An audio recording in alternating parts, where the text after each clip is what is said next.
Parliamentary രാഷ്ട്രീയക്കാരനല്ലെന്നാണ് ഞാൻ ഉദ്ദേശിച്ചത്. അല്ലാതെ എങ്ങനെയാണ് വേറെ എന്ത് രാഷ്ട്രീയക്കാരൻ ഇയാളാകും? എന്റെ ജീവിതത്തിന്റെ രാഷ്ട്രീയം എനിക്ക് എന്ത് ജീവിതത്തിന് ഒന്ന് എനിക്ക് പറഞ്ഞു, ആവശ്യങ്ങൾ, എന്റെ ആവശ്യങ്ങൾ പറയാൻ, എന്റെ വികസന താല്പര്യങ്ങൾ ഒന്ന് പറഞ്ഞ ഒരെണ്ണം പറഞ്ഞു. എനിക്കിവിടെ സമാധാനമായിട്ട് ജീവിക്കണം ഇയാൾ എന്നുള്ളതാണ് ഞാൻ ആദ്യം പറഞ്ഞ സമാധാനമായിട്ട് രാഷ്ട്രീയം. ജീവിക്കും.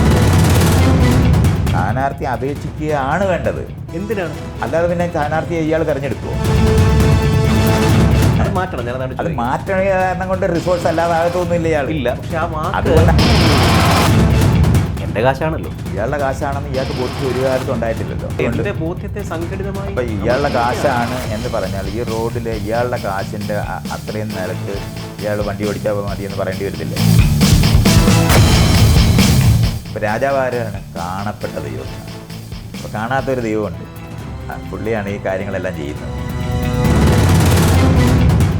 5-6 കോടി കേസ് കെട്ടിക്കിടക്കുന്ന ഇടങ്ങളാണ് ഇന്ന് നമ്മൾ ഈ കാണുന്ന കോടതികൾ. അപ്പോൾ അവിടുന്ന് നീതി കിട്ടാത്ത ഇൻസ്റ്റിറ്റ്യൂഷനാണെന്ന് നമുക്കറിയാമല്ലോ. ഈ ഇരിക്കുന്ന ജനത ഞങ്ങളുടെ ആൾക്കാർക്ക് വോട്ട് ചെയ്യുന്നവരായിട്ട് തുടരുന്നുണ്ട് എന്നുള്ളതാണ് ഞാൻ പറഞ്ഞത്. നമ്മുടെ രാജ്യം ജനാധിപത്യം ആരംഭിച്ചിട്ടില്ലാത്തൊരു സമൂഹം, അതിനുള്ള ഇൻസ്റ്റിറ്റ്യൂഷൻസ് പോലും നമ്മൾ ഉണ്ടാക്കിയിട്ടില്ലാത്തത്. പോലീസായാലും കോടതിയായാലും ഈ വില്ലേജ് ഓഫീസ് തൊട്ട് സെക്രട്ടേറിയറ്റ് വരെ ആളുകളെ തരംതിരിച്ച് താഴെയാക്കുന്നതിനും നിയന്ത്രിക്കുന്നതിനും കീഴ്പ്പെടുത്തുന്നതിനും വേണ്ടി ഉണ്ടാക്കിയ സ്ഥാപനങ്ങളായതല്ല. കോടതികളെല്ലാം അങ്ങനെയാണ്. ഇവിടൊന്നും ജനാധിപത്യത്തിൻ്റെ മണം പോലും അടിച്ചിട്ടില്ലാത്ത സ്ഥലം. ഇതുകൊണ്ടാണ് തിരഞ്ഞെടുക്കപ്പെട്ട നേതാവ് വരുമ്പോൾ നമ്മൾ രാജാവ് വരുന്നവരെ എണ്ണിച്ച് നിൽക്കുന്നത്. അങ്ങനെ എണീറ്റ് നിൽക്കരുതെന്ന് പറഞ്ഞാൽ സക്കറിയെ ഓടിച്ചിട്ട് അടിച്ചിട്ടുണ്ട്. ഞാൻ പറഞ്ഞല്ലോ, ഞാൻ എണ്ണിച്ച് നിൽക്കരുതെന്ന് പറയുകയും എണ്ണിക്കാതിരിക്കുന്ന ആളുമാണ്. അത് കാരണം കൊണ്ട് ശരിയാകത്തില്ല. ജനങ്ങളുടെ സംസ്കാരമായി മാറേണ്ട ഒരു പണിയാണ്. താനേ ഇരുന്നിട്ട് ഈ ചോദ്യം ചോദിച്ചിട്ട് നല്ല ആളായിട്ട് അഭിനയിച്ചോണ്ടിരിക്കുകയാണല്ലോ. ഇത്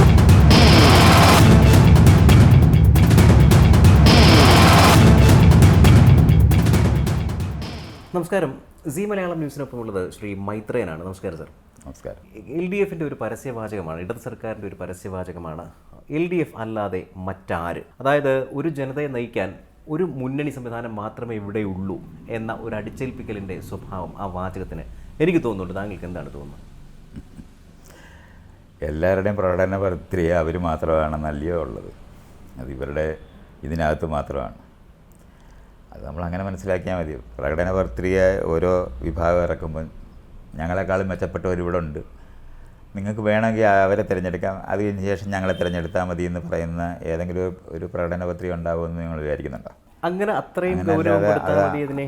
അതിനത്രയും ഗൗരവം കൊടുത്താൽ മതി. പ്രകടന പത്രികകളെല്ലാം അങ്ങനെ തന്നെയാണ്. എനിക്ക് തോന്നുന്നു കഴിഞ്ഞ തവണയൊക്കെ ഏതോ ഒരു രാഷ്ട്രീയ പാർട്ടിയുടെ പ്രകടന പത്രികയിൽ അങ്ങനെ പലതും പറയും. അത് കേട്ടിട്ട് നിങ്ങൾ ഇതൊക്കെ ഇങ്ങനെ ആലോചിച്ച് നടക്കുന്നത് പറഞ്ഞൊരു BJP നേതാവാണ്. അപ്പോൾ അങ്ങനെ പറയും. അപ്പോൾ അത്രയും ഇതിനേക്കാളും മെച്ചമാണെന്നാണ് എനിക്ക് തോന്നുന്നത്. ഈ അവർ അവകാശപ്പെടുന്ന ഒന്നുണ്ട്, അതായത് തുടർച്ചയായിട്ടുള്ള ഭരണം. നമുക്കറിയാവുന്ന കഴിഞ്ഞ കുറേ വർഷങ്ങളായി നമുക്ക് 2 മുന്നണികൾ മാറി മാറി ഭരിച്ചുകൊണ്ടിരുന്ന ഒരു സംവിധാനമാണ് നമുക്കുണ്ടായിരുന്നത്. ഒന്ന് LDF വരും, വീണ്ടും UDF വരും. ഈ 2 മുന്നണികളും കാര്യമായിട്ടുള്ള മാറ്റങ്ങൾ വരും. പക്ഷേ നമ്മൾ തുടങ്ങിയിടത്തല്ല നിൽക്കുന്നത്. നമുക്ക് വലിയ മെച്ചമായിട്ടുള്ള സാഹചര്യങ്ങൾ ഇപ്പോൾ ഉണ്ട്. ഈ 2 മുന്നണികളുടെയും മാറി മാറിയുള്ള ഭരണം കൊണ്ടാണ് അതെന്നൊരു വിഭാഗം വാദിക്കുന്നു. ഇവിടെ 10 വർഷം തുടർച്ചയായിട്ട് ഭരണം കിട്ടിയതുകൊണ്ട് ഈ മാറി മാറി വരുന്നതിനേക്കാൾ മെച്ചപ്പെട്ട ഒരു വികസന രൂപം ഇവിടെ ഉണ്ടായി എന്ന് അവകാശപ്പെടുന്നുണ്ട്. താങ്കൾക്ക് അങ്ങനെ തോന്നുന്നുണ്ടോ? തുടർച്ച ഉണ്ടാകുന്നത് ഏത് പഞ്ചവത്സര പദ്ധതികളെല്ലാം അങ്ങനെയാണല്ലോ, തുടർച്ചയനുസരിച്ചിട്ടാണല്ലോ. അപ്പോൾ അങ്ങനെ നോക്കുന്ന സമയത്ത് തുടർച്ച ആവശ്യമാണ്, അതാണ് ഒരു സ്ഥലം. പക്ഷെ നമ്മളെന്തുകൊണ്ടാണ് മാറി മാറി എന്ന് പറഞ്ഞ് കേരളത്തിൻ്റെ അന്തരീക്ഷത്തിനകത്ത് ജനാധിപത്യത്തിന് അകത്ത് വശം പരിശോധിച്ച് നോക്കുമ്പോൾ ഒരു കൂട്ടർ നന്നായി ചെയ്യുന്നില്ല എന്ന് തോന്നിയാൽ അവരെ തിരിച്ചു വിളിക്കാനും പകരം വേറൊരാളെ ഏർപ്പെടുത്താനും പറ്റുന്ന അവകാശമാണ് ശരിക്കും പറഞ്ഞാൽ ഇലക്ഷൻ എന്ന് പറയും. അത് ആദ്യമായിട്ട് സംഭവിച്ചു എന്നുള്ള ഒറ്റ കാരണം കൊണ്ട് മാത്രമാണല്ലോ നമ്മളിപ്പോൾ അത് അങ്ങനെ അല്ല, എന്തോ ഒരു അപകടം പറ്റി എന്നുള്ള നിലവാരത്തിൽ പറയുന്നത്. ഇന്ത്യയിലെ 3ാമത്തെ തവണയല്ലയോ മോദി ഭരിക്കുന്നത്. അപ്പോൾ അവിടെ ഇല്ലാത്തതിനേക്കാൾ വലിയ അപകടകരമായ ഒരവസ്ഥ എന്തായാലും ഇവിടെ ഉണ്ടാകുമെന്ന് ഞാൻ വിചാരിക്കുന്നില്ല. തുടർച്ച ആവശ്യമായ സ്ഥലങ്ങളുണ്ട്, മാറ്റം ആവശ്യമായ സ്ഥലങ്ങളുണ്ട്. തുടരുന്നവർ തന്നെ മാറുന്നതായിരിക്കും കുറേ കൂടെ നല്ലത്. ഞാൻ അങ്ങനെ അത് കാണുള്ളൂ. ഈ തുടർച്ച വരുമ്പോൾ, മൃഗീയമായ ഭൂരിപക്ഷം കിട്ടുമ്പോൾ ജനാധിപത്യ ധ്വംസനം ഉണ്ടാകും എന്നൊരു വിലയിരുത്തൽ. നമുക്ക് മറ്റൊരാളിൻ്റെ സഹായം ആവശ്യമില്ല, ജനങ്ങളെ അവരാഗ്രഹിക്കുന്നത് പോലെ കരുതേണ്ടതില്ല ഭരണാധികാരികൾക്ക്.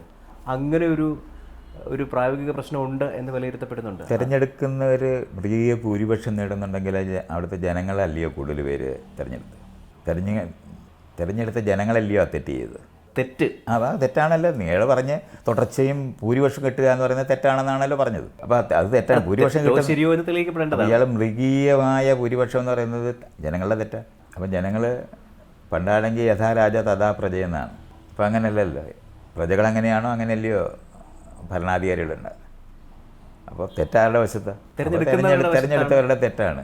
അത് അവരനുഭവിച്ചു. അതൊരു പക്ഷേ ഈ തെരഞ്ഞെടുപ്പ് എന്ന് പറയുന്ന ഒരു സാങ്കേതിക പ്രക്രിയ കൂടെ ആയതിൻ്റെ ഒരു പ്രശ്നമുണ്ടല്ലോ ഒരു പക്ഷേ. അതുകൊണ്ടാണ് ഞാൻ ചോദിക്കുന്നത്, തെരഞ്ഞെടുപ്പ് എന്തിനാണ്? തെരഞ്ഞെടുപ്പ് എന്ന് പറയുന്നത് നമ്മൾ തിരഞ്ഞെടുത്ത ആൾക്കാർ ശരിയോ തെറ്റോ എന്ന് ബോധ്യമായാൽ അവരെ മാറ്റാനുള്ള അവകാശത്തിനെയാണ് തിരഞ്ഞെടുപ്പ് എന്ന് പറഞ്ഞാൽ ആ ഭരണ സംവിധാനം ജനങ്ങളോട് അക്കൗണ്ടബിളായി മാറുന്നതിന് വേണ്ടിയാണ് തെരഞ്ഞെടുപ്പ്. ഉണ്ടോ എന്നുള്ളത് ജനങ്ങളല്ലേ തീരുമാനിക്കുന്നത്. താങ്കൾക്ക് എന്ത് തോന്നുന്നു കേരളത്തിലെ സർക്കാരിന്? നിങ്ങൾ ആ പറയുന്ന കാര്യം ഉണ്ടോ ഇല്ലയോ എന്നുള്ള ചോദ്യമൊക്കെ എന്തൊരു തെറ്റാ. ഇപ്പം തിരഞ്ഞെടുത്തവരുടെ തെറ്റാണെന്നാണ് ഇയാൾ പറഞ്ഞുകൊണ്ടിരിക്കുന്നത്. ഞാനല്ല, സാറാണ് പറഞ്ഞത്. അല്ലല്ല, ചെയ്തു. സാർ പറഞ്ഞത് ഞാൻ അംഗീകരിക്കുകയും ചെയ്തു. അങ്ങനെയല്ല, താൻ പറഞ്ഞതിൻ്റെ തുടർച്ചയിലാണ് ഞാനത് പറഞ്ഞത്. തിരഞ്ഞെടുത്തത് മൃഗീയ ഭൂരിപക്ഷം എന്നുള്ള വാക്ക് ഇയാൾ ഉപയോഗിച്ചു. അതെ. അപ്പോൾ മൃഗീയ ഭൂരിപക്ഷം തിരഞ്ഞെടുത്ത ജനങ്ങളല്ലേ തിരഞ്ഞെടുത്തത്. തീർച്ചയായിട്ടും. അപ്പോൾ പിന്നെ അത് അവർക്ക് അവകാശമല്ല, അവർ തെറ്റാ ചെയ്യുന്നതെന്നാണ് പിന്നെ ഇയാൾ പറയുന്നത്. ഭൂരിപക്ഷം ഒരു കൂട്ടർക്ക് കൊടുക്കുന്നത് തെറ്റാണെന്ന് വരുന്നെങ്കിൽ മാത്രമേ അത് തെറ്റാവുള്ളൂ. അതെ അതെ. അപ്പോൾ അവർ സമ്മതമായി ജനങ്ങൾക്ക് സമ്മതമായി നിൽക്കുന്നു എന്നുള്ള അവസ്ഥയല്ലയോ അത്. അതായത് ജനങ്ങൾ അർഹിക്കുന്നതാണ് ജനങ്ങൾക്ക് കിട്ടിയതെന്നാണ് താങ്കൾ. അതുകൊണ്ടാണ് അതങ്ങനെ തന്നെയാണ്. അല്ലാതെ വേറെ. അപ്പോൾ എഡ്യൂക്കേറ്റ് ചെയ്യേണ്ടത് ജനങ്ങളെയാണ്, അല്ലാതെ തിരഞ്ഞെടുക്കപ്പെട്ട പാർട്ടിയല്ല. ജനങ്ങൾ അതിനെയാണ് ഇലക്ഷന് മുമ്പും ഇലക്ഷൻ തുടരുന്നതിന് മുമ്പ് ഒരു 5 വർഷം ഇവിടെ ഉണ്ടായിരുന്നില്ലേ. ആ സമയത്ത് പ്രതിപക്ഷമായിരിക്കുന്ന അവരുടെ പണിയാണ് ജനങ്ങൾക്ക് വിദ്യാഭ്യാസം നൽകുക എന്ന് പറയും. അതിൽ അവർ പരാജയപ്പെടുന്നതുകൊണ്ടാണല്ലോ മറ്റവർ തന്നെ തിരഞ്ഞെടുക്കപ്പെടുന്നത്. അല്ലെന്നുണ്ടെങ്കിൽ ഇപ്പം നമുക്ക് തിരഞ്ഞെടുപ്പ് അട്ടിമറിക്കപ്പെടുന്ന രീതിയിലുള്ള പ്രവൃത്തികളുണ്ട്. അത് നമ്മൾ വടക്കേ ഇന്ത്യ മുഴുവൻ നമ്മൾ അനുഭവിക്കുന്നുണ്ട്. ആ മേഖലയിലുള്ള പ്രശ്നം കൊണ്ടാണ് അവർ തിരഞ്ഞെടുക്കപ്പെട്ടതെന്നുണ്ടെങ്കിൽ നമുക്ക് അനിശ്ചയമായിട്ട് അത് നേരിടേണ്ട സ്ഥലമുണ്ട്.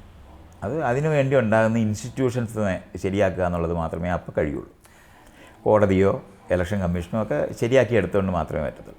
മറ്റതെല്ലാം എന്ന് പറയുന്നത് ജനങ്ങൾക്ക് വിവരം ഉണ്ടാക്കിയെടുക്കുക എന്ന് പറയുന്നത്, അവർ വേണ്ടും വെള്ളം കാര്യങ്ങൾ മനസ്സിലാക്കുന്നില്ല എന്നുള്ളത്, അത് ചെയ്തെടുക്കേണ്ട പണിയെന്ന് പറയുന്നതാണ് പ്രതിപക്ഷത്തിൻ്റെ പണിയാണ്. ഞാൻ ചോദിക്കുന്നത് വികസനം എന്ന് പറഞ്ഞൊരു കാഴ്ചപ്പാട്. അങ്ങനെയാണ് പ്രതിപക്ഷമാണെങ്കിലും ഭരണപക്ഷമാണെങ്കിലും ഇനി മൂന്നാമതൊരു അധികാരം ആഗ്രഹിക്കുന്ന ഒരു മുന്നണിയാണെങ്കിലും വികസനം എന്നൊരു കാഴ്ചപ്പാടാണ് മുന്നോട്ട് വയ്ക്കുന്നത്. പക്ഷേ അവർ ഈ മുന്നോട്ട് വയ്ക്കുന്ന കാഴ്ചപ്പാടിൽ ശരിയായ മനുഷ്യൻ്റെ വികസനത്തിന് ആവശ്യമായിട്ടുള്ള കാര്യങ്ങൾ മുന്നോട്ട് വയ്ക്കുന്നുണ്ടോ? ഈ പാലം, റോഡ്, ഇത്തരം കാര്യങ്ങൾ, ഇൻഫ്രാസ്ട്രക്ചർ വെക്കുന്നിടത്ത് മറ്റു ചില കാര്യങ്ങൾ കൂടെ വെക്കേണ്ടതല്ലേ? ഞാൻ ചോദിക്കുന്നത്, നമുക്ക് സ്വസ്ഥമായി ജീവിക്കാനുള്ള അന്തരീക്ഷം ഒരു പ്രകടന പത്രികയിലും ഞാനത് കണ്ടില്ല.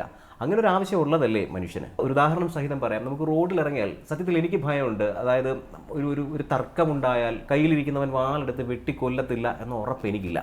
അതുകൊണ്ടൊരു തർക്കം ഉണ്ടായാൽ മിണ്ടാതെ പോകാനാണ് ഞാൻ ശ്രദ്ധിക്കുക, അല്ലെങ്കിൽ എൻ്റെ സമാന മനസ്കരായിട്ടുള്ള ആൾക്കാർ ശ്രദ്ധിക്കുക. കേരളത്തിൽ 1 മാസത്തിനകത്താണ് കരുനാഗപ്പള്ളിയിൽ ഒരാളെ, ഒരു ഗുണ്ടയാണ്, ഒരു മുൻകൊലയുടെ തുടർച്ചയായിട്ട് റോഡിലിട്ട് പരസ്യമായിട്ട് വെട്ടിക്കുന്നത്. അത്തരം ഒരു സാഹചര്യം കേരളത്തിലുണ്ട്. ഞാനിങ്ങനെ ഇയാൾ പറയുന്നത് കേൾക്കുമ്പോൾ ഈ ലോകം മുഴുവനും യുദ്ധം നടന്നുകൊണ്ടിരിക്കുന്ന ഒരു പ്രദേശത്തിരുന്നുകൊണ്ടാണ് താൻ ഇതൊക്കെ പറയുന്നതെന്നൊക്കെ കേൾക്കുമ്പോൾ ചിരിക്കുകയല്ല ഞാനെന്ത് പറയാനുള്ളത്. അല്ല, ഞാൻ കേരളത്തിൽ താനൊരു ഗുണ്ടയെ കൊന്നു എന്നൊക്കെ പറയുമ്പോൾ ഒരു ഗുണ്ട സംഘമല്ല വീട്ടിലിരിക്കുന്ന സ്ത്രീകളെയും പുരുഷന്മാരുടെ മുകളിൽ ബോംബ് ചെയ്തുകൊണ്ടിരിക്കുന്ന ലോകത്താണ് നമ്മൾ ഇരിക്കുന്നത്. ലോകത്ത് യുദ്ധം കുറഞ്ഞിട്ടുണ്ട്, പക്ഷേ പല സ്ഥലത്തും ഉണ്ടെന്നുള്ള യാഥാർത്ഥ്യമുണ്ട്. അപ്പോൾ അങ്ങനെയുള്ള ലോകത്താണ് നമ്മളുള്ളത്.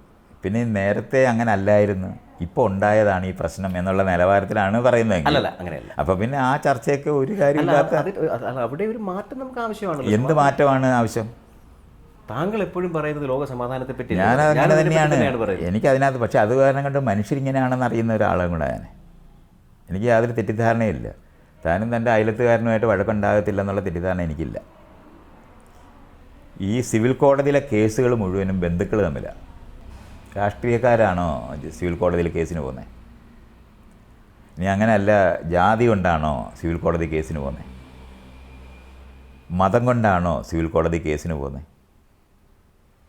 സിവിൽ കോടതിയിലെ കേസെന്ന് പറഞ്ഞാൽ ബന്ധുക്കൾ തമ്മിൽ നടത്തുന്നതാണ്. വസ്തു തർക്കം ഇത് മുഴുവൻ. ഇതെല്ലാ വീട്ടിലും ദിവസവും ചെയ്തുകൊണ്ടിരിക്കുന്ന ഒരു വീടല്ലേ? ജാതി കൊണ്ടാണോ മതം കൊണ്ടാണോ അല്ലെന്നുണ്ടെങ്കിൽ സ്ത്രീ പുരുഷ പ്രശ്നങ്ങൾ കൊണ്ടാണോ? ഇതൊന്നുമല്ല. വിഭവങ്ങളുടെ മുകളിലുള്ള വഴക്കെന്ന് പറയുന്നത് മനുഷ്യർ ഈ തരത്തിലെ എനിക്ക് ഇതെൻ്റേതാണ് എന്ന് തീരുമാനിക്കുന്ന മനുഷ്യരുണ്ടായതിന് ശേഷം ഉണ്ടായതാണ്. ഇത് തുടരുന്നത് ലോകവ്യാപകമായി നമ്മൾ പരിശോധിച്ച് നോക്കിയാൽ ചോദിക്കുന്നത് സാറേ, അവിടെ തന്നെ താങ്കൾ പറയുന്നത് ഞാൻ അംഗീകരിച്ചുകൊണ്ട് തന്നെ പറയുന്നത്, പക്ഷേ ഇത് തീർക്കുന്നത് ഒരാളെ കൊന്നിട്ടാവാം നമുക്ക് സംഘം ചേർന്ന്. അങ്ങനെ തന്നെയായിരുന്നു എന്നും. ഇയാൾ ഈ രാജ്യത്തൊരു സൈന്യമുണ്ടോ? ഉണ്ട്, ഉണ്ട്, എല്ലാ രാജ്യത്തും ഉണ്ട്. അപ്പോൾ സൈന്യമുള്ള രാജ്യത്താണല്ലോ ഇരുന്നിട്ട് ഈ ന്യായമൊക്കെ പറയുന്നത്. അപ്പോൾ കൂലിക്ക് ഗുണ്ടാ സംഘം ഉണ്ടാക്കിയിരിക്കുന്ന ഒരു സ്ഥലമല്ലേ അത്? അങ്ങനെ പറയാം അല്ലേ? പിന്നെ അതെന്താണത്? അങ്ങനെ അപ്പം സംഘടിച്ച് നിന്ന് മറ്റുള്ളവരെ ഉപദ്രവിക്കാൻ കഴിയും എന്ന് പൂർണ്ണ ബോധ്യമുണ്ടായിരിക്കുന്ന ഒരു സമൂഹത്തിനകത്ത് തന്നെ നമ്മളുള്ളത്. അപ്പം നമ്മുടെ ചുറ്റുപാട് നടക്കുന്ന കാര്യങ്ങളിനകത്ത് സമാധാനം ഉണ്ടാകണമെന്ന് മാത്രമുള്ള ലോകത്താണ് നമ്മളിപ്പോഴും ഉള്ളത്. ഇത് കുറയ്ക്കുക എന്ന് പറയുന്ന പ്രോസസ്സിലാണ് നമ്മളുള്ളത്. അത് കുറയുന്നുണ്ടെന്നുള്ളതിൽ എനിക്ക് സംശയമൊന്നുമില്ല. ഇയാൾ പറയുന്ന പോലെ കഴിഞ്ഞ മാസം ഒരു ഗുണ്ടായെ കൊന്നു എന്ന് പറയുന്നത് ഒന്നും തന്നെ ഉദാഹരണം മാത്രമാണ്. അതേ പറഞ്ഞല്ലേ, ഇനി കേരളത്തിലെ മുഴുവൻ എല്ലാ ജില്ലയിലും അതിൽ ഒരു ക്ലാരിഫിക്കേഷൻ കൂടെ ഞാൻ വരുത്തണം, അല്ലെങ്കിൽ സാർ ചിലപ്പോൾ തെറ്റിദ്ധരിക്കും. ഞാൻ പറഞ്ഞത് ആ ഗുണ്ടായെ കൊന്നതിലുള്ള എൻ്റെ വേദനയല്ല. മനസ്സിലായി, അതൊക്കെ മനസ്സിലായി. കൊലപാതകം നിയമപരമായിട്ടല്ലാതെ നടത്തുന്നു എന്നുള്ളതാണല്ലോ ഇയാൾ പറയുന്നത്. അതെ, നിയമപരമായി കൊലപാതകം ചെയ്താലും അത് ഇതുപോലെ തന്നെ മോശമാണ്. ഗൂഢാലോചന നടത്തി കൊന്നതിനെ പോലെ തന്നെയാണ് നമ്മൾ കോടതികളിലിരുന്ന് പലതവണ ആലോചിച്ചിട്ട് ഒരാളെ തൂക്കിക്കൊല്ലാൻ വിധിക്കുമ്പോഴും ഗൂഢാലോചന നടത്തിയതുപോലെ തന്നെയാണ്. പക്ഷെ അത് ലെജിറ്റിമേറ്റാണെന്ന് നമ്മൾ വിചാരിക്കുന്നത് കൊണ്ട് മാത്രമാണ് അത് ശരിയാകുന്നത്. അല്ലെങ്കിൽ ലോകത്ത് തൂക്കിക്കൊല്ലുന്നത് ഒഴിവാക്കിയ രാജ്യങ്ങൾ ലോകത്ത് നിന്നുണ്ട്. അല്ല സാർ, ഒരു സിവിൽ സൊസൈറ്റിയുടെ ഫ്രെയിം വർക്കിൽ അവർ നിശ്ചയിച്ചിരിക്കുന്ന കുറ്റം, ശിക്ഷ, ഈ പറഞ്ഞ വധശിക്ഷ, ഇങ്ങനെയുള്ള കാര്യങ്ങൾ അത് വളരെ അപൂർവമായിട്ട് ഈ പറഞ്ഞ പോലെ അതിലൊരു ആലോചനയോ വിചാരണയോ എങ്കിലും ഒക്കെ ഉണ്ടെന്ന് പറയാം. ഞാൻ പറയുന്നതിൽ കൊലപാതകം എന്ന് പറയുന്നത് തൂക്കിക്കൊല്ലാൻ വിധിക്കുമ്പോൾ ആ ആളിന് അയാളെ തെറ്റ് മനസ്സിലാക്കി തിരിച്ചു വരാനുള്ള സ്പേസ് ഉണ്ടോ? ഇല്ല. അതിനെയാണ് അത് പഴയ കാലത്ത് രാജാക്കന്മാർ നടത്തിയിരുന്നൊരു സാധനമാണ് ഈ തൂക്കിക്കൊല്ലുക എന്ന് പറയുന്നതോ വെടിവെച്ച് കൊല്ലുക എന്ന് പറയുന്നതോ ചെയ്യുന്നത്. ജനാധിപത്യത്തിനകത്ത് സാധ്യമല്ല. കാരണം പൗരർ പ്രധാനമാണ്. അപ്പോൾ ഒരാൾ കൊന്നിട്ടല്ല ആ ശിക്ഷ നടപ്പാക്കേണ്ടത്. അവർ നവീകരിച്ച് തിരിച്ച് സമൂഹത്തിൽ എത്തുന്നതിന് വേണ്ടിയുള്ള പ്രവർത്തനമായിട്ടാണ് നമ്മൾ ശിക്ഷയെ കാണേണ്ടത്. ഇത് ജനാധിപത്യത്തിൻ്റെ സ്ഥലമാണ്. പക്ഷെ അവിടെ നിന്ന് നമ്മൾ എത്തിയിട്ടൊന്നുമില്ല. നമ്മുടെ രാജ്യം ജനാധിപത്യം ആരംഭിച്ചിട്ടില്ലാത്തൊരു സമൂഹമാണ്. അതിനുള്ള ഇൻസ്റ്റിറ്റ്യൂഷൻസ് പോലും നമ്മൾ ഉണ്ടാക്കിയിട്ടില്ലാത്തവരാണ്. പഴയ കാലത്തെ ഭരണത്തിന് വേണ്ടി ഉണ്ടാക്കിയിട്ടുള്ള ഇൻസ്റ്റിറ്റ്യൂഷൻ ജനാധിപത്യപരമായി നടത്തണമെന്ന് വിചാരിക്കുന്നവരാണ് നമ്മൾ. നടക്കത്തില്ലത്. അത് ഞാൻ ആൾക്കാർക്ക് മനസ്സിലാകാൻ എളുപ്പം പറയുന്നതാണ്. ഇപ്പം നമുക്ക് രണ്ടുപേർക്കും തോക്കും വാളും വടിയും തന്നതിന് ശേഷം അയലത്തുകാരനെ ഇത് ഉപയോഗിച്ച് സ്നേഹിക്കണം എന്ന് പറഞ്ഞാൽ അങ്ങനെ പറ്റില്ല. ഇതേ പ്രശ്നമാണ് നമ്മളിപ്പോൾ ഈ നാട്ടിലെല്ലാം അനുഭവിച്ചുകൊണ്ടിരിക്കുന്നത്. പോലീസായാലും കോടതിയായാലും ഈ വില്ലേജ് ഓഫീസ് തൊട്ട് സെക്രട്ടേറിയറ്റ് വരെ ആളുകളെ തരംതിരിച്ച് താഴെയാക്കുന്നതിനും നിയന്ത്രിക്കുന്നതിനും കീഴ്പ്പെടുത്തുന്നതിനും വേണ്ടി ഉണ്ടാക്കിയ സ്ഥാപനങ്ങളായതല്ല. കോടതികളെല്ലാം അങ്ങനെയാണ്. ഇവിടെങ്ങും ജനാധിപത്യത്തിൻ്റെ മണം പോലും അടിച്ചിട്ടില്ലാത്ത സ്ഥലങ്ങളാണ്. അവിടെ നിന്നാണ് നമ്മൾ ജനാധിപത്യ നീതി കിട്ടും എന്ന് വിചാരിക്കുന്നത്. അപ്പോൾ ഈ ഇൻസ്റ്റിറ്റ്യൂഷൻസ് ഇങ്ങനെ തന്നെ നിലനിർത്തിക്കൊണ്ട് നമ്മൾ ഈ പറയുന്ന സമാധാനം ഉണ്ടാക്കാനൊക്കത്തില്ല. കാരണം വിരട്ടാൻ വേണ്ടി ഉണ്ടാക്കിയിരിക്കുന്നതാണ് പോലീസിങ് എന്ന് നമ്മൾ പറയുന്നത്.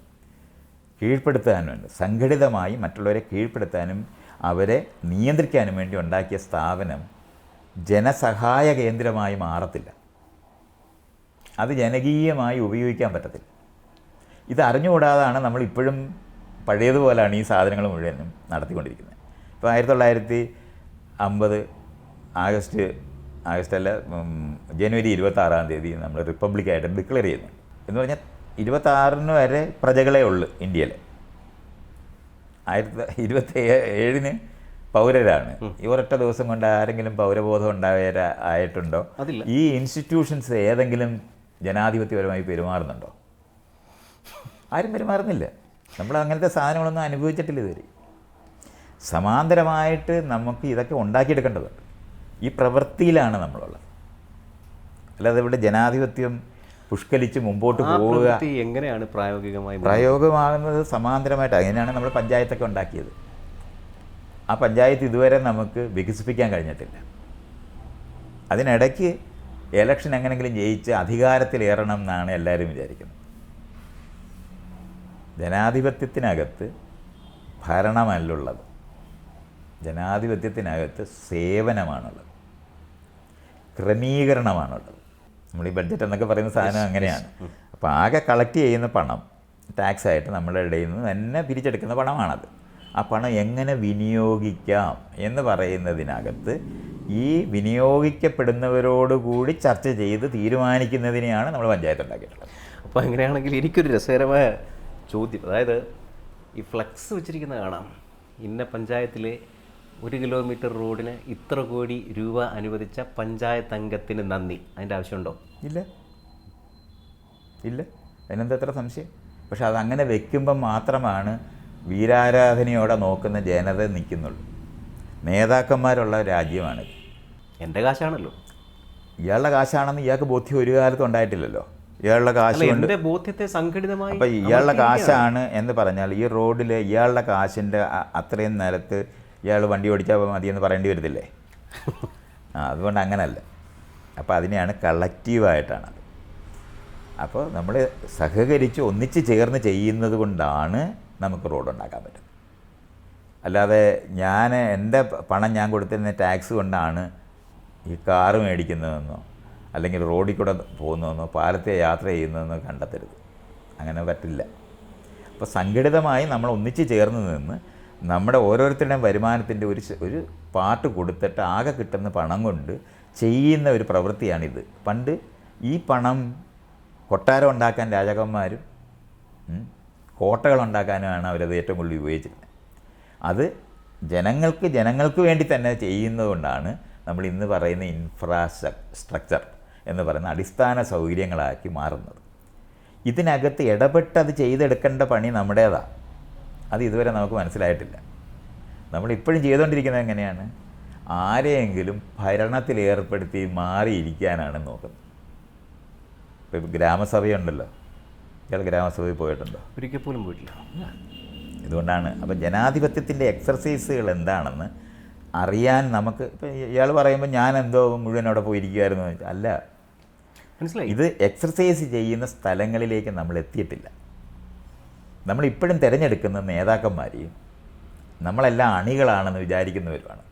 ജനപ്രതിനിധിയാണ് തിരഞ്ഞെടുക്കുന്നതെന്ന് നമുക്ക് അറിഞ്ഞുകൂടാ. ഇതുകൊണ്ടാണ് തിരഞ്ഞെടുക്കപ്പെട്ട നേതാവ് വരുമ്പം നമ്മൾ രാജാവ് വരുന്ന പോലെ എണ്ണീറ്റ് നിൽക്കുന്നത്. അതുകൊണ്ടാണ്. അങ്ങനെ എണീറ്റ് നിൽക്കരുതെന്ന് പറഞ്ഞാൽ സക്കറിയെ ഓടിച്ചിട്ട് അടിച്ചിട്ടുണ്ട് ഇവിടെ. ഞാൻ പറഞ്ഞല്ലേ, ഞാൻ എണ്ണീറ്റ് നിൽക്കരുതെന്ന് പറയുകയും എണ്ണിക്കാതിരിക്കുന്ന ആളുമാണ്. അത് കാരണം കൊണ്ട് ശരിയാകത്തില്ല. ഇത് ജനങ്ങളുടെ സംസ്കാരമായി മാറേണ്ട ഒരു പണിയുണ്ട്. ഇത് ക്ലാസ് റൂമിൽ ആരംഭിക്കേണ്ടതുണ്ട്. അധ്യാപകർ വരുമ്പോൾ എണ്ണീറ്റ് നിൽക്കത്തില്ല എല്ലാവരും. അവിടെ നിന്ന് അത് പഠിച്ചു തുടങ്ങും. നേതാവ് വന്നിരിക്കുന്നു, നിങ്ങളെല്ലാം എണ്ണീറ്റ് നിൽക്കുക, സിറ്റ് ഡൗൺ എന്ന് പറയുന്നവരെ നിൽക്കണം. ഇങ്ങനെ ട്രെയിൻ ചെയ്ത് അടിമകളെ ഉൽപ്പാദിപ്പിക്കുന്ന കേന്ദ്രങ്ങളാണ് ഈ സ്കൂളുകൾ. ഇനി വരുന്ന വീടോ, ഇയാളൊന്ന് ആലോചിച്ച് നോക്ക്. തനിക്കൊരു ചോയ്സ് തരികയെന്ന് വെച്ച് കഴിഞ്ഞാൽ ജനാധിപത്യത്തിനെ പോലെ തനിക്ക് ജനിക്കാൻ കൊള്ളാവുന്ന ഒരു വീട് തിരഞ്ഞെടുക്കണമെന്ന് ആലോചിച്ചാൽ ഏത് വീട്ടിൽ ഇയാൾ ജനിക്കും? അങ്ങനെയൊക്കെ ചോദിച്ചാൽ ചുറ്റി അല്ല, അതുകൊണ്ടാണ് ഇത് നമ്മളിത് മനസ്സിലാക്കേണ്ടത്. അതിനെ കുറച്ചും കൂടെ അപ്പം ജനന എൻ്റെ ചോയ്സ് അല്ലാത്തതുകൊണ്ട് അല്ല, ഇയാളുടെ ചോയ്സ് ഇയാൾക്ക് തരികയാണെന്ന് മനസ്സിലായി. അപ്പം ജനിക്കാൻ പറ്റത്തില്ലല്ലോ. ഇല്ല, അതാണ് അതിൻ്റെ പ്രശ്നം. അപ്പം നമ്മൾ മനസ്സിലാക്കാനുള്ളത്, ഏതെങ്കിലും ജാതിയോടോ ഏതെങ്കിലും മതത്തിനോടോ അല്ലെങ്കിൽ ഏതെങ്കിലും പ്രദേശത്തിനോടോ ഏതെങ്കിലും ഭാഷയോടോ പ്രതിപത്തിയുള്ള മനുഷ്യരെ ഇവിടെ ഉള്ളു. ഇത് ഞങ്ങളുടെ ആൾക്കാർ, ഒരു സങ്കുചിത്വം, അതില്ലാത്ത മനുഷ്യരില്ല എന്ന് നമ്മൾ അറിയേണ്ടതുണ്ട്. ആ ആളുകളെ വിദ്യാഭ്യാസം കൊണ്ടാണ് നമ്മൾ ഈ പൗരന്മാരാക്കി മാറ്റേണ്ടത്. അതൊരു ടൈപ്പ് ഓഫ് മതബോധ്യമല്ലേ? ആരും ബോധ്യമാകുന്നുണ്ടെന്നല്ല.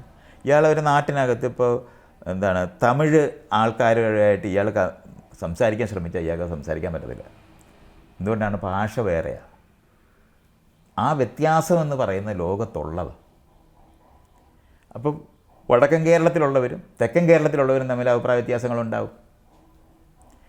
ഒരു വാക്ക് പറയുന്ന പോലല്ല മറ്റൊരു ആൾ അതേ വാക്ക് തന്നെ പറയുന്നത്. ഒരുപോലല്ല കറികൾ വയ്ക്കുന്നത്. ഈ വ്യത്യാസങ്ങളുള്ള ലോകത്താണ് നമ്മൾ ആരംഭിച്ചിട്ടുള്ളത്. ഇത് നമ്മൾ അങ്ങനെ മനസ്സിലാക്കേണ്ടതുണ്ട്. ഇതാരെങ്കിലും ഉണ്ടാക്കിയതല്ല, അതങ്ങനെ ഉണ്ടായതാണ്. ഇപ്പോൾ മനുഷ്യർ വ്യത്യസ്തമായ ഭാഷ സംസാരിക്കുന്നവരും വ്യത്യസ്തമായ ജീവിതചര്യകൾ ഉണ്ടാക്കുന്നവരും വ്യത്യസ്തമായ ഭക്ഷണങ്ങൾ കഴിക്കുന്നവരും അത് കാലാവസ്ഥയ്ക്കും നാടിനും അനുസൃതമായി വന്ന വ്യത്യാസങ്ങളാണ്. അവിടെ നിന്നാണ് നമ്മൾ ഒന്നിച്ച് ജീവിക്കുന്നവരായിട്ട് ഇന്ന് മാറിയിട്ടുള്ളത്. മറ്റേ ഒരു പ്രദേശത്ത് ഒരു വിഭാഗം ജനതയെ ഉണ്ടാവും. അതിനെയായിരുന്നു ഗോത്രം നമ്മൾ പറഞ്ഞിരുന്നത്. അപ്പോൾ ഗോത്രത്തിൽ കഴിഞ്ഞിരുന്ന മനുഷ്യർ തമ്മിൽ യോജിപ്പിക്കാൻ ഒരു പാടുമില്ല. കാരണം രക്തബന്ധത്തിലുള്ളവരെല്ലാവരും കൂടെ ആയിരിക്കും ആ ഒരു കൂട്ടം. ഈ കൂട്ടമായിരുന്ന ആൾക്കാരെ ഒന്നിപ്പിക്കാൻ ശ്രമിച്ചപ്പോഴാണ് നമ്മൾ ഈ വ്യത്യാസങ്ങളുള്ളവരെ തമ്മിൽ ചേർക്കണം. മറ്റേ അങ്ങനെയല്ല, നമുക്ക് ഇഷ്ടമില്ലാത്തവരുമായിട്ട് നമ്മൾ ചേരത്തേയില്ല. എണ്ണിട്ട് മാറുക, ഒഴിവാക്കുക എന്നുള്ളത് മാത്രമായിരുന്നു മനുഷ്യർ ചെയ്തുകൊണ്ടിരുന്നത്. ഞാൻ ചോദിക്കുന്നത് തുടക്കത്തിലെ ആ കാര്യത്തിൽ തന്നെയാണ്, അവിടെ തന്നെയാണ് ഞാൻ നിൽക്കുന്നത്. അതായത് അങ്ങനെയാണെങ്കിൽ ഈ പറഞ്ഞ മനുഷ്യൻ അവൻ്റെ വികാസത്തിലേക്ക് സഞ്ചരിച്ചു തുടങ്ങിയിട്ടേ ഉള്ളൂ. അവൻ്റെ ജനാധിപത്യത്തിൻ്റെ തുടക്കത്തിൽ പോലും അവൻ എത്തിയിട്ടില്ല. ഇല്ല. അപ്പോൾ അങ്ങനെയാണെങ്കിൽ നമ്മൾ ഈ പറഞ്ഞ നമ്മുടെ ഭരണകൂടങ്ങൾ, പ്രാദേശിക ഭരണകൂടങ്ങൾ, ദേശീയ ഭരണകൂടം, ഇനി ലോകത്തെമ്പാടും വിവിധ ഇടങ്ങളിൽ അതത് രാജ്യങ്ങളെ ഭരിക്കുന്ന ഭരണകൂടങ്ങൾ, ഇവരാരും അവരവരുടെ പ്രവൃത്തിയുടെ മഹത്വവും മെച്ചമോ ഒന്നും എടുത്ത് പറയേണ്ട കാര്യങ്ങളൊന്നുമില്ല. കാര്യം നമ്മളൊന്നും എത്തിയിട്ടില്ല എന്നാണോ മനസ്സിലാക്കുന്നത്? അല്ല, നമ്മൾ പരസ്പരം കണ്ടാൽ അമ്പും വില്ലും കൊണ്ടോ അതിനുശേഷം കണ്ടുപിടിച്ച തോക്ക് കൊണ്ടോ വെടിവെച്ചിട്ടോ ഒക്കെ പരസ്പരം സംവദിച്ചുകൊണ്ടിരുന്ന ലോകത്താണ് ഉണ്ടായിരുന്നത്. അവിടെ നിന്നാണ് നമ്മളിന്ന് ഒരു പാസ്പോർട്ടുമായിട്ട് പോകാൻ പറ്റുന്നിടത്തെത്തിയത്. ഇന്ന് ഇയാൾക്ക് തോക്ക് വേണ്ട, മറ്റൊരു രാജ്യത്തോട്ട് പോകും. മറ്റേതങ്ങനെ കഴിയേയില്ല. ഒരു വള്ളത്തെ വരുമ്പം അതിനകത്ത് ഒരു വിഭാഗം ജനങ്ങൾ ആയുധധാരികളായിരിക്കും. ഇവർ വരുന്നത് എന്തിനാണ്? ഇവിടുത്തെ വസ്തുക്കളായിരിക്കുന്ന പലതും അവർക്ക് വേണം. അവർ കൊണ്ടുവന്നിരിക്കുന്ന കുറേ സാധനങ്ങൾ ഇവിടെ കൊടുക്കണം. അങ്ങോട്ട് ട്രേഡ് നടത്താനാണ് സത്യത്തിൽ വള്ളത്തിൽ കയറിയ മനുഷ്യർ വന്നത്. പക്ഷെ വരുമ്പോഴും വരുന്ന ആളുകൾ അപകടകാരികളാണെന്ന് വിചാരിക്കുന്ന ജനതയായിരുന്നു ലോകത്തുണ്ടായിരുന്നത്. അന്ന് ആയുധമായിട്ട് മാത്രമേ ആൾക്കാർക്ക് അങ്ങോട്ടും ഇങ്ങോട്ടും കാണാനും കേൾക്കാനും ഒക്കെ ആയുധ ബലമായിരുന്നു നിർണ്ണയിച്ചിരുന്നത്. ഈ സ്ഥലത്തു നിന്നാണ് നമ്മൾ ഇന്ന് കാണുന്ന രാജ്യങ്ങളിലേക്കൊക്കെ എത്തിച്ചേരുകയും നിയമവ്യവസ്ഥ എന്ന് നമ്മൾ പറയുന്ന മുഷ്കിനും ബലത്തിനും പകരം ഒരു നാട്ടിലെ നിയമങ്ങൾക്കനുസൃതമായി പെരുമാറും എന്ന് വരുന്ന ലോകത്തേക്ക് എത്തിക്കൊണ്ടിരിക്കുന്നേ ഉള്ളൂ. എത്തിയിട്ടൊന്നുമില്ല മനുഷ്യരങ്ങനെ ആയി എന്നുള്ള പറയാനൊന്നുമല്ല. പല സ്ഥലങ്ങളിലുള്ള മനുഷ്യരും അങ്ങനത്തെ കാര്യങ്ങളും നിയമവ്യവസ്ഥ, ഇയാൾ ആദ്യം പറഞ്ഞു തുടങ്ങിയ സാധനം അതാണ്. നാട്ടിലൊരു നിയമവ്യവസ്ഥ ഉള്ളിടത്ത് പരാതിപ്പെടുന്നതിന് പകരം നിയമം കയ്യിലെടുത്തു എന്ന് നമ്മൾ പറയുന്ന സാധനം അതാണ്. ഇത് പഠിക്കുകയും ചെയ്യേണ്ടതാണ്. ഇപ്പം നമ്മളിവിടെ റോഡുകളുണ്ടാക്കും, അവിടെ 1000 സൈനുകൾ വരച്ചു വയ്ക്കും. ഇതുവരെ ക്ലാസ് റൂമിൽ അത് പഠിപ്പിച്ചു. എന്തിനാണെന്ന് ആർക്കും അറിയത്തില്ല. ഇതാരും പഠിപ്പിച്ചിട്ടില്ല. നിങ്ങളിപ്പോൾ ഗ്രാമത്തിൽ നിന്ന് വരുന്ന ഒരാളെ സംബന്ധിച്ചോളം ഈ വര എന്തിനാണ് വരച്ചതെന്ന് അവരോട് പറഞ്ഞിട്ടേ ഇല്ല. നമ്മളങ്ങ് പ്രതീക്ഷിക്കുകയാണ് അവർക്ക് ഈ വരകളൊക്കെ അറിയാം. ഈ വിദ്യാഭ്യാസം നടത്താതെ ആ റോഡ് ഉപയോഗിക്കാൻ പറ്റത്തില്ല. വരച്ച വരകളെല്ലാം ഇവിടെ നിന്ന് വരച്ച വരയല്ല, എവിടെയോ റോഡുണ്ടാക്കിയെടുത്ത് വരച്ച വരയാണ്. അത് നമ്മൾ അങ്ങനെ തന്നെ കോപ്പി ചെയ്ത് ഇവിടെ വയ്ക്കുകയാണ് ചെയ്യുന്നത്. ഇത് വിദ്യാഭ്യാസപരമായി നമ്മൾ പഠിച്ചേ പറ്റൂ. ഈ നടക്കുന്ന എക്സർസൈസാണ് നമ്മളിപ്പോൾ ഈ നടക്കുന്ന സ്ഥലങ്ങളിൽ നടക്കേണ്ടത്. അത് നടക്കാതിരിക്കാൻ 2 തരത്തിൽ നടത്തേണ്ടതുണ്ട്. ഒന്ന്, നേരത്തെ ഞാൻ പറഞ്ഞില്ലേ, ജനിക്കാനൊരു വീടില്ല എന്ന് നമ്മൾ കണ്ടെത്തുന്ന സ്ഥലങ്ങളിലാണ് നമ്മൾ ജനിക്കുന്നതെന്നും അതുകൊണ്ട് നമ്മൾ പലതരത്തിലുള്ള വിവേചനങ്ങളുള്ള മനുഷ്യരായിട്ടാണ് ആരംഭിക്കുന്നതെന്നും അപ്പുറത്തുള്ള വീട്ടിൽ പോയി ഭക്ഷണം കഴിക്കരുത്, അത് അവർ നമ്മുടെ ആൾക്കാരല്ല, നമ്മുടെ തരക്കാരല്ല എന്ന് പഠിപ്പിച്ച വീട്ടിൽ നിന്ന് വരുന്നവരാണ് ഈ വരുന്ന മുഴുവൻ മനുഷ്യരും. ആ ആളുകളെ നമ്മൾ ക്ലാസ് റൂമിൽ വരുമ്പോൾ ആ ക്ലാസ് റൂമിനകത്താണ് നമ്മൾ ആദ്യമായിട്ട് പരസ്പര ബഹുമാനത്തോടെ പെരുമാറേണ്ട മനുഷ്യരെ സൃഷ്ടിക്കുന്ന ഇടമായിട്ട് മാറേണ്ടത്. അത് ഇതുവരെ നമുക്ക് കഴിഞ്ഞിട്ടില്ല. നമ്മളെവിടെയാണോ ബ്രിട്ടീഷുകാരുടെ കാലത്ത് ആരംഭിച്ച ക്ലാസ് റൂമിനകത്ത് മുൻവശത്തും പുറവശത്തും മുമ്പിലും പുറയിലും എന്ന് പറഞ്ഞാൽ സമൂഹത്തിനകത്ത് ബലമുള്ളവർ മുന്നിലും ബാക്കിയുള്ളവർ പുറകിലും ഇരിക്കുന്ന ക്ലാസ് റൂമായിരുന്നു ആരംഭിച്ചത്. അങ്ങനെയാണെങ്കിൽ പ്രായോഗികമായിട്ട് നമ്മൾ അതിൻ്റെ ഒരു ക്ലാസ് റൂമിലേക്ക് ഈ പറഞ്ഞ ആശയത്തെ പറിച്ചു നടുക എന്ന് വിചാരിക്കുക. അങ്ങനെയാണെങ്കിൽ 1ാം ക്ലാസ്സിൽ അല്ലെങ്കിൽ പഠനം തുടങ്ങുന്ന KG ക്ലാസ്സിൽ എന്ത് പറഞ്ഞ് നമ്മൾ തുടങ്ങും? നമ്മൾ അവിടെ ആകെ പഠിപ്പിക്കേണ്ട അയലത്തുള്ളവരെ വെറുക്കാതിരിക്കാനാണ് പഠിപ്പിക്കേണ്ടത്. വെറുക്കുന്ന വീടുകളിൽ നിന്ന് വരുന്ന കുഞ്ഞുങ്ങളാണിത് മുഴുവനും.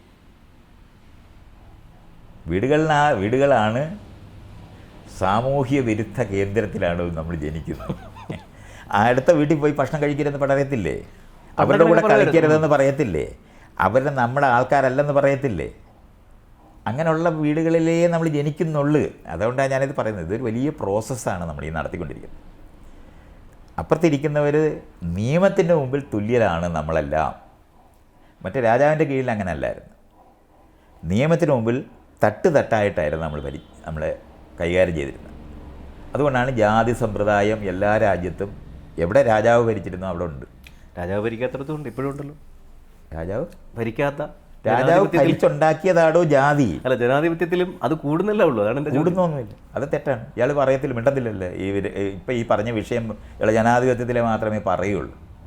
മറ്റേത് ചിന്തിക്കാൻ പറ്റത്തില്ല. അതുകൊണ്ട് അതങ്ങനെയൊന്നുമല്ല പറയണ്ടേ. നമ്മൾ മനസ്സിലാക്കാനുള്ളത് അങ്ങനത്തെ സമൂഹത്തിനകത്തു നിന്നുള്ള ട്രാൻസിഷനിലാണ് നമ്മളുള്ളത്.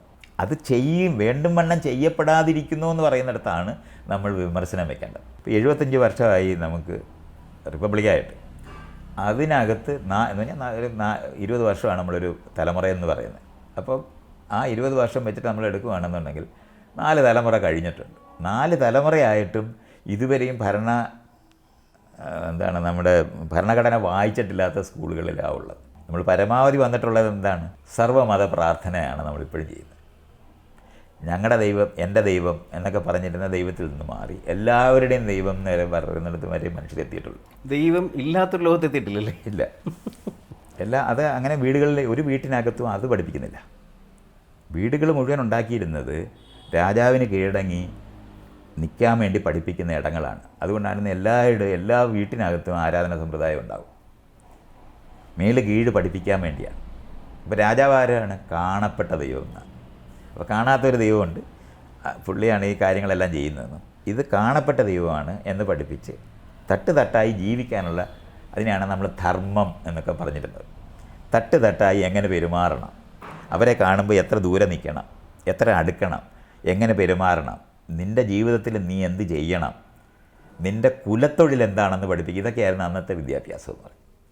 ഇങ്ങനെ പോകുന്ന സ്ഥലത്തു നിന്ന് മാറിയാണ് നമ്മൾ ഇന്ന് എല്ലാവരും പ്രായം കൊണ്ടോ അറിവ് കൊണ്ടോ ധനം കൊണ്ടോ പദവി കൊണ്ടോ പറയുന്ന ഭാഷ കൊണ്ടോ അല്ലെങ്കിൽ ഒരു പ്രദേശത്തിന് ആകാരം കൊണ്ടോ ഒന്നും തന്നെയും നിയമത്തിന് മുമ്പിൽ വ്യത്യസ്തരാകുന്നില്ല. ഇവിടെയാണ് ഞാൻ തുടക്കത്തിൽ പറഞ്ഞ കാര്യം വീണ്ടും അവിടെ തന്നെ വരുന്നത്. അതായത് ഇതൊക്കെ മാറ്റേണ്ടുന്നത് ആരാണ്? ശരിക്കും നമുക്കൊരു മുന്നോട്ട് നയിക്കേണ്ടുന്നത് ആരും മാറ്റാൻ ഇവിടെ ഇരിപ്പില്ല. ഞാനൊന്ന് കംപ്ലീറ്റ് ചെയ്തോട്ടെ. ഒരു ജീവിതത്തിൻ്റെ ഒരു ക്രമം, ഒരു സാമൂഹ്യ ക്രമം ഉണ്ടാക്കുന്നതിൽ സർക്കാരുകൾക്ക് വലിയ പങ്കാണ് ഉള്ളത്. അതുകൊണ്ട് തന്നെ ഈ പറഞ്ഞ സർക്കാരിനെ തിരഞ്ഞെടുക്കുന്ന നമ്മുടെ ജനാധിപത്യ സംവിധാനത്തിലെ സർക്കാരിനെ തിരഞ്ഞെടുക്കുന്ന ഈ തെരഞ്ഞെടുപ്പ് പ്രക്രിയയിൽ അവർ നിർത്തുന്ന അത് ഏത് പാർട്ടിയോ മുന്നണിയോ ആയിക്കോട്ടെ, അവർ സ്ഥാനാർത്ഥികളെ നിർണ്ണയിക്കുമ്പോൾ പോലും ആ മണ്ഡലത്തിലെ ഏറ്റവും കൂടുതൽ എണ്ണം ജാതിയിലും മതത്തിലും പെട്ട ആൾക്കാരെ നോക്കി ഈ പറഞ്ഞ സംവിധാനത്തിൽ അവർ കൊണ്ട് ഇൻസ്റ്റാൾ ചെയ്യാൻ ശ്രമിക്കുന്നുണ്ട്. അവരല്ലേ ശരിക്കും ഇതിനകത്ത് മാറ്റം വരുത്തേണ്ടുന്നത്. പക്ഷെ അവരാണല്ലോ ഇങ്ങനെ ഈ ജനാധിപത്യ പ്രക്രിയയിൽ ഇലക്ഷൻ ജയിക്കാനായിട്ടല്ലാതെ ഒരാളെ ഇയാൾ നിർത്താറുണ്ടോ? അല്ല, ജയിക്കാനാണ്. താൻ ഇലക്ഷനിൽ താൻ നിൽക്കുകയാണ്. ജയിക്കണോ തോക്കണോ എന്നാണോ ഏതാണ് ഇയാൾ ആലോചിക്കുക? ജയിക്കാൻ നിന്ന ഒരു വോട്ട് കൂടുതൽ വേണം. ഇതാണ് ഈ കഴിഞ്ഞ 75 വർഷം കൊണ്ട് നമ്മുടെ നാട്ടിനകത്തുണ്ടായ മാറ്റം എന്ന് നമ്മൾ പറയുന്നത്. നിയമത്തിന് എന്ന് പറഞ്ഞാൽ ഈ ഇരിക്കുന്ന ജനത ഞങ്ങളുടെ ആൾക്കാർക്ക് വോട്ട് ചെയ്യുന്നവരായിട്ട് തുടരുന്നുണ്ട് എന്നുള്ളതാണ് യാഥാർത്ഥ്യം. നിങ്ങൾക്ക് നമ്മുടെ ആൾക്കാരാണോ എന്ന് നോക്കിയിട്ട് മാത്രം വോട്ട് കൊടുക്കുന്നവരായിട്ട് തുടരുന്നത് കൊണ്ടാണ് അത് ക്ലാസ് റൂമിൽ ആരംഭിച്ചില്ലെന്ന് ഞാൻ നേരത്തെ പറഞ്ഞ പ്രശ്നം അതാണ്. ഇവിടെയാണ് നമ്മൾ പരാജയപ്പെട്ടെന്ന് പറയാനുള്ള സ്ഥലം അവിടെയാണ്. ഇതുവരെ നമ്മുടെ ക്ലാസ് റൂമിനകത്ത് ഞാൻ എത്രയോ വർഷമായിട്ട് പറയുന്നതാണ്, ഒരു സെമി സർക്കിളിൽ ഇരുന്ന് തുടങ്ങണം. ഇപ്പോൾ ഈയിടയ്ക്കൊക്കെ അതങ്ങനെയൊക്കെ ഇടാൻ അപ്പോഴും ബെഞ്ച് വളച്ചിടുന്നതിനെ പറ്റിയാണ് ഇപ്പോഴും ആലോചിക്കുന്നത്. അല്ലാതെ എല്ലാവർക്കും കസേര കൊടുക്കാവുന്ന ഒരു കാലത്താണ് ഇരിക്കുന്നത് എന്നുള്ള കാര്യം അങ്ങ് മറന്നുപോയിട്ട് ഇതിൻ്റെ വിഷമങ്ങളും കാര്യങ്ങളുമൊക്കെ ഡിസ്കസ് ചെയ്യുക ആൾക്കാർ. അപ്പോൾ ഈ തുല്യമായി പെരുമാറാൻ പഠിക്കുന്ന, അപ്പോൾ അധ്യാപകർ വന്ന് സ്റ്റാൻഡപ്പ് സിറ്റ് ഡൗൺ എന്ന് പഠിപ്പിക്കുന്നതല്ലാതെ കുട്ടികളെ ഒരുക്കിയെടുക്കുക എന്ന് പറയുന്ന പ്രക്രിയയിലായിട്ട് നമ്മൾ മാറാൻ ഇതുവരെ നമുക്ക് കഴിഞ്ഞിട്ടില്ല. കുട്ടികളെ ഉപയോഗിക്കുന്ന സമൂഹത്തിലായിരുന്നു നമ്മൾ നിന്നിരുന്നത്. അങ്ങനെയാണ് നമ്മൾ ഉണ്ടായിരുന്നത്. അപ്പോൾ ഉപയോഗിക്കുന്നവരുടെ സമൂഹത്തിനകത്ത് നിൽക്കുന്നത് കൊണ്ടാണ് പരീക്ഷ നടത്തുന്നത്. എല്ലാവരെയും ആവശ്യമില്ല എന്നുള്ളതാണ് ഈ പരീക്ഷ എന്ന് പറയുന്നത്. എക്സാക്ട്ലി. മറ്റേ കുട്ടികളെ അങ്ങനെയല്ല. മറ്റേ നമ്മൾ കുട്ടികൾക്ക് വിദ്യാഭ്യാസം കൊടുക്കുന്ന ഒരു സമൂഹമാണെങ്കിൽ എല്ലാവരെയും എക്യുപ്പ് ചെയ്യത്തേ ഉള്ളൂ. ഇതങ്ങനെയല്ല. 100 പേരുണ്ടെങ്കിൽ അതിനകത്തൊരു 75 പേരെ അല്ല 50 പേരെ പോലും ആവശ്യമില്ലാത്ത സമൂഹമാണ്. ബാക്കിയുള്ളവരെ ഡിസ്കാർഡ് ചെയ്യുന്നത്, അങ്ങനെ പരീക്ഷ തോൽപ്പിച്ച് വിടുക എന്നാണ് ചെയ്തിരുന്നത്. ഈ നിൽക്കുന്ന പ്രോസസ്സുകളൊക്കെ നമുക്ക് മാറ്റേണ്ടതാണ്. ഇവിടെയൊക്കെ നമ്മൾ ഇടപെടേണ്ട സ്ഥലങ്ങളാണ്. അപ്പോൾ മനുഷ്യ ചരിത്രം അല്ലേ, മനസ്സിലായി? ഇയാൾ പറഞ്ഞ വിഷയം മനസ്സിലായതിന് ശേഷം ഞാൻ മിണ്ടുകയാണ്. അപ്പോൾ ഒരു 75 വർഷം എന്ന് പറഞ്ഞാൽ മനുഷ്യ ചരിത്രത്തിനകത്ത് വളരെ ചെറിയൊരു സമയമാണ്. ഒരാളുടെ ജീവിതകാലം മാത്രമേ ഉള്ളൂ. അപ്പോൾ ഇവിടെ നമ്മൾ ഇപ്പം ഞാനീ പറയുന്നത് പോലെ അത് മനസ്സിലാക്കിയിട്ട് വിദ്യാഭ്യാസത്തിനകത്ത് മാറ്റം വരുത്തേണ്ടതുണ്ട്. അധ്യാപകരിപ്പോഴും ആൾക്കാർ വരുമ്പോൾ എണ്ണിട്ട് നിൽക്കണമെന്ന് ആവശ്യപ്പെടുന്നവരാണ്. പരീക്ഷ നടത്തുന്ന സ്കൂളുകളാണ്. ഇതെല്ലാം ബ്രിട്ടീഷുകാർ ഏർപ്പെടുത്തിയതാണ്. അവർക്ക് എല്ലാവർക്കും വിദ്യാഭ്യാസം കൊടുക്കുക എന്ന് പറഞ്ഞാൽ അവരെല്ലാവരും ഇന്ത്യക്കാരെ നന്നാക്കാൻ വേണ്ടി ബ്രിട്ടീഷുകാർ വിദ്യാഭ്യാസം ആരംഭിച്ചിട്ടില്ല. പക്ഷെ നമ്മളിപ്പോഴും വിചാരിക്കുന്നത് ബ്രിട്ടീഷുകാർ ആരംഭിച്ചത് വിദ്യാഭ്യാസമാണെന്നാണ് വിചാരിക്കുന്നത്. ആ വിദ്യാഭ്യാസം എന്ന് പറയുന്നത്, അന്ന് തുടങ്ങിയ വിദ്യാഭ്യാസം എന്ന് പറയുന്നത് ആളുകളെ കുറച്ച് സ്കില്ലുള്ളവരെ അവർക്ക് ആവശ്യമുണ്ട് ഉപയോഗിക്കാനായിട്ട്. ആളുകളെ ഉപയോഗിക്കാൻ വേണ്ടി ഉണ്ടാക്കിയ സ്കൂളുകൾ തുടരുന്നത് കൊണ്ടാണ് ആ ലെവലിലുള്ള പരാജയം നമുക്കുള്ളത്. ഇവിടെ നമുക്ക് വിദ്യാഭ്യാസം കൊടുക്കുക എന്ന് പറഞ്ഞാൽ ഒരു കുട്ടിക്ക് അവരിലുള്ള സാധ്യത എന്താണെന്ന് കണ്ടെത്താൻ വേണ്ടി ലോകത്തിനെ തുറന്ന് കാട്ടിക്കൊടുക്കുകയും അത് പരിചയപ്പെടുത്തി കൊടുക്കുകയും അതിനുശേഷം അവരെ ആ ലോകത്തിനെ അവർക്കനുകൂലമായി മാറ്റിയെടുക്കാനുള്ള കഴിവുള്ളവരാക്കി മാറ്റുന്നതിനെയാണ് എക്വിപ്പ് ചെയ്യുക എന്ന് പറയുന്നതാണ് വിദ്യാഭ്യാസം കൊണ്ട് വരേണ്ടത്. അത് ഇതുവരെ നമുക്ക് ചെയ്തെടുക്കാൻ കഴിഞ്ഞിട്ടില്ല. അവിടെയാണ് നമ്മുടെ ഒരു പ്രധാന പരാജയം. രണ്ടാമത് ഇയാൾ പറഞ്ഞ ഒരു പ്രശ്നം എന്ന് പറയുന്നത്, എവിടെ നിന്നാൽ ഒരു വോട്ടിന് കൂടുതൽ ജയിക്കാം. കാരണം ജയിച്ചാൽ മാത്രമേ ഭരിക്കാൻ പറ്റത്തുള്ളൂ എന്ന് എല്ലാവരും കണ്ടുപിടിച്ച്. അപ്പം ജയിച്ചാൽ മാത്രമേ ഭരിക്കാം. അല്ലാതെ നമ്മൾ രണ്ടുപേരും കൂടെ ഇപ്പോൾ താനും ഞാനും താരതമ്യേന മെച്ചമാണെന്ന് വിചാരിച്ചിട്ടാണല്ലോ ഇയാൾ എന്നോട് ചോദ്യം ചോദിച്ചുകൊണ്ട് ഞാൻ ഉത്തരം പറഞ്ഞുകൊണ്ടിരിക്കുന്നത്. അതെ. കേരളത്തിൽ ഏത് കോൺസ്റ്റിറ്റ്യുവൻസിയിൽ നമ്മൾ രണ്ടുപേരും നിന്നാൽ ജയിക്കും? ഞാൻ ഒരിടത്ത് നിന്നാൽ ജയിക്കില്ല. എൻ്റെ കാര്യം അങ്ങനെ തന്നെയാണെന്ന് എനിക്കറിയാം. അതുകൊണ്ടാണ് നമ്മളതങ്ങനെ മനസ്സിലാക്കണം. ആളുകളെ എക്വിപ്പ് ചെയ്യുക എന്ന് പറയുന്ന സ്ഥലത്ത് നമ്മൾ എത്തിയിട്ടില്ല. അപ്പം ജനാധിപത്യപരമായിട്ടുള്ള ക്ലാസ് റൂമിനകത്ത് എക്വിപ്പ് ചെയ്യുന്നത് പോലെ തന്നെ ഈ ആളുകൾ അവരുടെ അവകാശബോധമുള്ള മനുഷ്യരാക്കി മാറ്റിക്കൊണ്ട് നടത്തേണ്ട പ്രവൃത്തിയുണ്ട്. അവിടെയാണ് ഞാൻ നേരത്തെ പറഞ്ഞത്, ഇയാൾ ഗ്രാമസഭയിൽ പോയോ, ഞാൻ ഗ്രാമസഭയിൽ പോയോ എന്ന് ചോദിക്കുമ്പോഴാണ് നമ്മൾ ഇതുവരെ ജനാധിപത്യത്തിന് വേണ്ടി പ്രവർത്തിച്ച് തുടങ്ങിയിട്ടില്ലെന്ന് നമ്മൾ. ഇപ്പം രണ്ടുപേര്, ഇയാൾക്ക് എത്ര വയസ്സായി? എനിക്ക് 44 വയസ്സായി. 44 വയസ്സായ ഒരാളെന്ന് പറഞ്ഞാൽ ഇവിടെ ശരിക്കും പറഞ്ഞാൽ മന്ത്രിയാകാനായിട്ട് MLA ആകാനായിട്ടും ഒക്കെ ഉള്ള അവകാശമുള്ള ആളായി ഇയാൾ മാറിക്കഴിഞ്ഞിട്ടുണ്ട്. അത്രയും അറിവ് കൊണ്ട് ലോകത്തിനെ ജീവിച്ചുള്ള പരിചയവും വരെ ഉണ്ടായിട്ടുണ്ട്. അപ്പോഴും താനത് ചെയ്തു തുടങ്ങിയിട്ടില്ലെന്നുള്ള യാഥാർത്ഥ്യമുണ്ട്. അപ്പോൾ വ്യക്തിപരമായി ഇയാളെ കുറ്റം പറയാനാണോ ഞാനത് പറയുന്നത്? അതല്ല, നമ്മൾ രണ്ടുപേരും അതിനകത്ത് പെടുന്നവരാണ്. അപ്പോൾ ഈ ട്രാൻസ്ഫോർമേഷന് എന്ന് പറഞ്ഞാൽ നമുക്ക് അവകാശമുള്ളതുപോലെ ഉത്തരവാദിത്വം ഉണ്ടെന്ന് തിരിച്ചറിയുന്ന പൗരരെ നിർമ്മിക്കുന്ന പ്രവൃത്തിയിൽ ഏർപ്പെടേണ്ടതുണ്ട്. അതാണ് ജനാധിപത്യത്തിനകത്ത് ഈ പറയുന്ന പ്രചാരണത്തിനകത്ത് നടക്കേണ്ടത്. പക്ഷേ ഇലക്ഷന് ജയിക്കാതെ ഇതൊന്നും പറയാനൊക്കത്തില്ല. അപ്പോൾ ഇലക്ഷന് ജയിക്കണമെന്നുണ്ടെങ്കിൽ നമ്മുടെ ആൾക്കാർക്ക് മാത്രമേ വോട്ട് ചെയ്യുന്നവരായിരിക്കുന്ന ജനതയുടെ മുന്നിൽ അവർക്കറിയുന്ന ആൾക്കാരെ നിർത്താതെ രക്ഷയൊന്നുമില്ല. ഈ ഒരു എന്താണ് പറയേണ്ടത്, ദൂഷിത വലയം എന്ന് സംസ്കൃതത്തിൽ പറയും. നമ്മൾ ഇതിനകത്തൊന്ന് മോചിക്കാൻ കഴിയാതെ ഇരിക്കുന്ന കാരണം നിങ്ങളുടെ ആരുടെയും വോട്ട് ഞങ്ങൾക്ക് വേണ്ട, ഞങ്ങൾ നിൽക്കും, പക്ഷെ ആരെങ്കിലും വോട്ട് ചെയ്യണം എന്ന് പറഞ്ഞു തുടങ്ങാൻ ഒക്കത്തില്ല. എല്ലാവരുടെ വോട്ട് വേണം എന്നേ പറയാൻ പറ്റത്തുള്ളൂ. അല്ല, സ്ഥാനാർത്ഥിയാകാൻ അടിയാണല്ലോ. അല്ല, സ്ഥാനാർത്ഥിയാകുന്നത് അധികാരം കിട്ടുന്നതുകൊണ്ടാണ്. ജനാധിപത്യത്തിനകത്ത് അധികാരമല്ല, സേവനമാണെന്ന് ഞാൻ പറഞ്ഞില്ല. അത് അറിഞ്ഞുകൂടാ. സ്ഥാനാർത്ഥി അപേക്ഷിക്കുകയാണ്, എന്നെ ജയിപ്പിക്കണേ. അതായത് സ്ഥാനാർത്ഥി അപേക്ഷിക്കുകയാണ് വേണ്ടത്.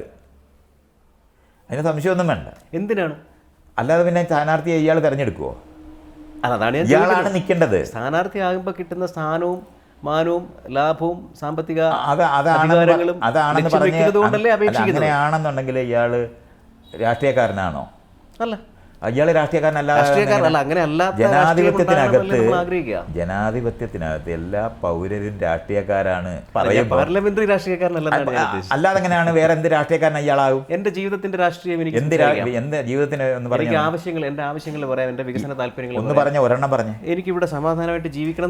സമാധാനമായിട്ട് ജീവിക്കണമെന്നുണ്ടെങ്കിൽ അയലത്തുകാരനെ സ്നേഹിക്കേണ്ടി വരും. ഈ അയലത്തുകാരനെ വെറുക്കാൻ പഠിച്ച വീട്ടിൽ ജനിച്ച താനെ സ്നേഹിക്കുക എന്നുള്ളതിന് എന്താ തെളിവ്? ഒന്ന് കാണിച്ചു തന്നെ. അങ്ങനെയില്ല. അതുകൊണ്ട് ഞാൻ ആദ്യമേ പറഞ്ഞില്ലേ, സിവിൽ കോടതിയിലെ കേസ് ജാതി മതവും രാഷ്ട്രീയവും കൊണ്ടല്ല. ഈ പറഞ്ഞ സമാധാനപൂർണ്ണമായി ജീവിക്കണമെന്ന് പറയുന്ന മനുഷ്യർ കാരണമാണ് ആ കേസുകളെല്ലാം ഉള്ളത്. ഒറ്റ കാര്യം കൂടെ പറഞ്ഞു വന്ന കാര്യത്തിലേക്കാണ്. അതായത് അങ്ങനെയാണെങ്കിൽ എക്വിപ്പ് ചെയ്യുക, ഒരു സൊസൈറ്റിയെ അതിൻ്റെ ഏറ്റവും ചെറിയ സ്റ്റേജിൽ തന്നെ എക്വിപ്പ് ചെയ്ത് തുടങ്ങുക. സൊസൈറ്റിക്ക് ആവശ്യമായിട്ടുള്ള എല്ലാത്തിനും ഇടപഴകാൻ പറ്റുന്ന തരത്തിലേക്ക് മാറ്റിയെടുക്കുക. അങ്ങനെയാണെങ്കിൽ ഉപയോഗിക്കലല്ല ലക്ഷ്യമെങ്കിൽ ഹ്യൂമൻ റിസോഴ്സ് എന്ന് പറയണോ? ഞാൻ പറഞ്ഞില്ലേ, ഹ്യൂമൻ റിസോഴ്സ് എന്നുള്ള വാക്കൊക്കെ ഉപയോഗിക്കുന്നത് പഴയ കാല ബോധം കൊണ്ട് തന്നെയാണ്. അത് മാറ്റണം, ഞാനതാണ് അത് മാറ്റണ കാരണം കൊണ്ട് റിസോഴ്സ് അല്ലാതാകത്തൊന്നുമില്ല ഇയാൾ. ഇല്ല, പക്ഷെ ആ വാക്ക് അതുകൊണ്ടാണ് ജനമൈത്രി പോലീസ് എന്ന് പറയുന്ന പോലെ ആവും. പോലീസുകാരൻ ഒരിക്കലും ജനമൈത്രിയോട് പെരുമാറാകത്തില്ല. അത് നമ്മൾ അവിടെ കുറച്ച് സാധനം ചീഞ്ഞ് കിടപ്പുണ്ട്, പക്ഷെ നല്ല സുഗന്ധമാണ് എന്നൊരാൾ പറയുന്നത് പോലെയാണ് ഈ ജനമൈത്രി എന്ന് വിളിച്ച പോലീസ്, ജനമൈത്രി പോലീസ് എന്ന് വിളിച്ച. അതങ്ങനെ പറ്റില്ല, രണ്ടും തമ്മിൽ ചേരുന്നതല്ല. കാരണം പോലീസിങ് എന്ന് പറഞ്ഞാൽ ഒരാളെ കീഴ്പ്പെടുത്താനും അയാളെ നിയന്ത്രിക്കാനും വേണ്ടി ഉണ്ടാക്കിയ ഒരു സംവിധാനത്തിന് ജനങ്ങളെ സ്നേഹിക്കാൻ പറ്റും. അതുകൊണ്ടാണ് ഞാൻ തോക്കിനെ പറ്റി നേരത്തെ പറഞ്ഞത്. അതുകൊണ്ടാണ് ആ ഇൻസ്റ്റിറ്റ്യൂഷൻസ് എല്ലാം നമ്മൾ മാറ്റേണ്ടതുണ്ട്. പൗരസഹായ കേന്ദ്രം ഉണ്ടാകേണ്ടതുണ്ട്. ഈ കോടതികൾ നമ്മൾ പറയുന്നില്ലേ, മജിസ്ട്രേറ്റ് കോടതി തൊട്ട് സുപ്രീം കോടതി എന്നാണ്. ജനങ്ങൾ സുപ്രീമാണെന്നാണ് ജനാധിപത്യത്തിനകത്ത് സങ്കല്പം. പക്ഷേ സുപ്രീം കോടതി അവിടെ ഇരിക്കുകയാണ്. അതെന്ത് കോടതിയത്? ബ്രിട്ടീഷുകാരുണ്ടാക്കിയതാണത്. ആളുകളെ നിയന്ത്രിക്കാൻ വേണ്ടി ഉണ്ടാക്കിയിട്ടുള്ള സംവിധാനങ്ങളാണ് ഇത് മുഴുവനും. ഇത് നമുക്ക് ജനകീയവൽക്കരിക്കുക എന്ന് പറയുന്ന ഒരു പ്രക്രിയയുണ്ട്. ഇപ്പം താനും ഞാനും തമ്മിൽ അയലത്ത് താമസിക്കുകയാണെങ്കിൽ അതിർത്തി തർക്കം ഉണ്ടായി എന്ന് വയ്ക്കുക. ഇത് ആ നാട്ടിലുള്ള ജനങ്ങളെല്ലാവരും കൂടെ ചേർന്നിരുന്ന് തീരുമാനിക്കേണ്ട സ്ഥലമാണ്. അതിനാണ് നമ്മൾ ഈ പഞ്ചായത്ത് ഉണ്ടാക്കുന്നത്. പഴയ ഖാപ്പ് പഞ്ചായത്തല്ല, ജാതി സമ്പ്രദായം അനുസരിച്ച് പഞ്ചായത്തല്ല, തിരഞ്ഞെടുക്കപ്പെട്ട പഞ്ചായത്ത് ഉണ്ടാകണം. അവിടെ ഒരു ജൂറി സിസ്റ്റം ഉണ്ടാകുക എന്നുള്ളതാണ് നമുക്ക് സത്യത്തിൽ ആവശ്യം. 5-6 കോടി കേസ് കെട്ടിക്കിടക്കുന്ന ഇടങ്ങളാണ് ഇന്ന് നമ്മൾ ഈ കാണുന്ന കോടതികൾ. അപ്പോൾ അവിടുന്ന് നീതി കിട്ടാത്ത ഇൻസ്റ്റിറ്റ്യൂഷനാണെന്ന് നമുക്കറിയാമല്ലോ. ഇതുകൊണ്ടാണ് താൻ ഈ പറയുന്ന ഗുണ്ടാസംഘം ഉണ്ടായത്. കാരണം നീതി നടക്കുന്നില്ല എന്ന് എല്ലാവരും അനുഭവിക്കുന്നുണ്ട്. അപ്പം നിയമം കയ്യിലെടുക്കാൻ ആളുകൾ ബാധ്യസ്ഥ വരുന്ന സ്ഥലം വരുന്നുണ്ട്. ഇതിന് പകരമായിട്ട് പഞ്ചായത്തിനകത്ത് ഒരു ജൂറി സിസ്റ്റം ഉണ്ടാക്കിയെടുക്കുക. ഓരോ കാര്യം, കാരണം ചുറ്റുപാടും അറിയുന്നവർക്ക് മുഴുവൻ അറിയാം, ഇവർ തമ്മിലുള്ള തർക്കം എന്താണെന്ന് അറിയുന്നവർ തന്നെയാണ്. അതിനകത്ത് എല്ലാ റെപ്രസെൻറ്റേഷനുള്ള ഗ്രൂപ്പുകളെ രൂപപ്പെടുത്തി അതാത് കേസുകൾ അവിടെ നമ്മൾ രൂപപ്പെടുത്തേണ്ടതുണ്ട്. ഇതൊക്കെ നമ്മൾ പഞ്ചായത്തിൽ ചെയ്യേണ്ടതാണ്. അതിനാണ് നമ്മൾ ത്രിതല പഞ്ചായത്ത് ഉണ്ടാക്കിയത്. അതവിടെ ഇരിക്കുകയാണ് ഇപ്പോഴും, നോക്കുകുത്തിയായിട്ടിരിക്കുകയാണ്. ഇപ്പോഴും നമുക്ക് വില്ലേജ് ഓഫീസും തഹസിൽദാർ ഓഫീസും കളക്ടറേറ്റും ഗവർണറും ഒക്കെ സമാന്തര ഭരണം. എലക്ഷൻ നടന്നില്ലെങ്കിൽ ഭരണം നടക്കുന്ന നാടാണിത്. അതായത് പഞ്ചായത്തുകളുടെ വരവ് കൊണ്ട് ഡീസെൻട്രലൈസേഷൻ ഉദ്ദേശിച്ച രീതിയിൽ നടന്നിട്ടുണ്ടെന്നുണ്ടെങ്കിൽ ഈ 4 ഇൻസ്റ്റിറ്റ്യൂഷൻ കാണത്തില്ല. വില്ലേജ് ഓഫീസ് കാണത്തില്ല, തഹസിൽദാരുടെ ഓഫീസ് കാണത്തില്ല, കളക്ടറേറ്റ് കാണത്തില്ല. അതിന് പകരമായിട്ടാണ് നമ്മൾ ഗ്രാമപഞ്ചായത്ത്, ബ്ലോക്ക് പഞ്ചായത്ത്, ജില്ലാ പഞ്ചായത്ത് ഉണ്ടാക്കിയത്. അങ്ങനത്തെ ആ സംവിധാനത്തിനകത്തേക്ക് മാറ്റിയോ അവരെല്ലാം തിരഞ്ഞെടുക്കപ്പെടുക. അപ്പോൾ മറ്റവരാരും തിരഞ്ഞെടുപ്പില്ലാത്തതുകൊണ്ടാണ്. ഉദ്യോഗസ്ഥർക്ക് ഒരിക്കലും പേടിക്കണ്ട. കാരണം അവർ പെൻഷൻ പറ്റത്തേ ഉള്ളൂ. അവരാകെ പേടിക്കുന്നത് ട്രാൻസ്ഫർ ചെയ്യുമെന്നുള്ളതാണ്. അത് ട്രാൻസ്ഫർ ആരാണ് കൊണ്ടുവന്നത്? ബ്രിട്ടീഷുകാർ കൊണ്ടുവന്നതാണ്. കാരണം ഉദ്യോഗസ്ഥർ ജനങ്ങളുമായി ബന്ധം ഉണ്ടാക്കാതിരിക്കുക. കാരണം ഈ ലോക്കലായ ജനങ്ങളെ എടുത്ത് ട്രെയിനിങ് കൊടുത്ത് അവരുടെ ചട്ടുകമായിട്ട് നിൽക്കുന്ന ഉദ്യോഗസ്ഥരാക്കി മാറ്റുമ്പോൾ നാട്ടുകാർക്ക് വേണ്ടി അവർ നിൽക്കരുതെന്നുള്ളതുകൊണ്ടാണ് ട്രാൻസ്ഫർ ഉണ്ടാക്കിയത്. അതങ്ങനെ തന്നെ നമ്മളിപ്പോഴും ഉപയോഗിച്ചുകൊണ്ടിരിക്കുകയാണ്. അല്ലെങ്കിൽ ശരിക്കും പറഞ്ഞാൽ ഉദ്യോഗസ്ഥർക്ക് ജനങ്ങളുമായിട്ട് നല്ല ബന്ധം വേണം. അല്ല, ശരിയാണ്. പക്ഷേ ഇതിന് നേരെ എതിർ രീതിയിലാണ് ഇത് ഉപയോഗിക്കപ്പെടുന്നത് എന്നുള്ളത് നമ്മുടെ കാഴ്ചയിലാണ്. ഞാൻ പറഞ്ഞ എതിർ രൂപത്തിൽ വരുന്നത് ജനാധിപത്യത്തിൻ്റെ മറ്റ് വശങ്ങളെപ്പറ്റി ആലോചിക്കാതിരുന്നിട്ടുണ്ട്. ഇപ്പം താനെ 44 വയസ്സായിട്ട് പഞ്ചായത്തിനകത്ത് പോയിട്ടില്ല എന്നുള്ളത് കൊണ്ട് ഇത് പ്രാക്ടീസ് ആരംഭിച്ചിട്ടില്ലാത്ത ആളല്ലേ. അതുകൊണ്ടാണ് ഞാനത് പറയുന്നത്. ഇത് നമ്മൾ പല ലെവലിൽ ഇത് അഡ്രസ്സ് ചെയ്യപ്പെടേണ്ടതുണ്ട്. അത് ആകെപ്പാടെ നമുക്ക് ഭരണഘടന മാത്രമേ ഉള്ളൂ. ഭരണഘടന എന്ന് പറയുന്നത് ഒരു വലിയ പുതപ്പ് പോലെ. ഇവിടെ പലതരത്തിലുള്ള വിവേചനങ്ങളുമായി നിന്ന് ജനങ്ങളുടെ മുകളിൽ ഈ പുതപ്പിട്ട് മൂടിയിട്ടുണ്ടാക്കിയ ഒരു ഐക്യം മാത്രമാണ് സത്യത്തിലുള്ളത്.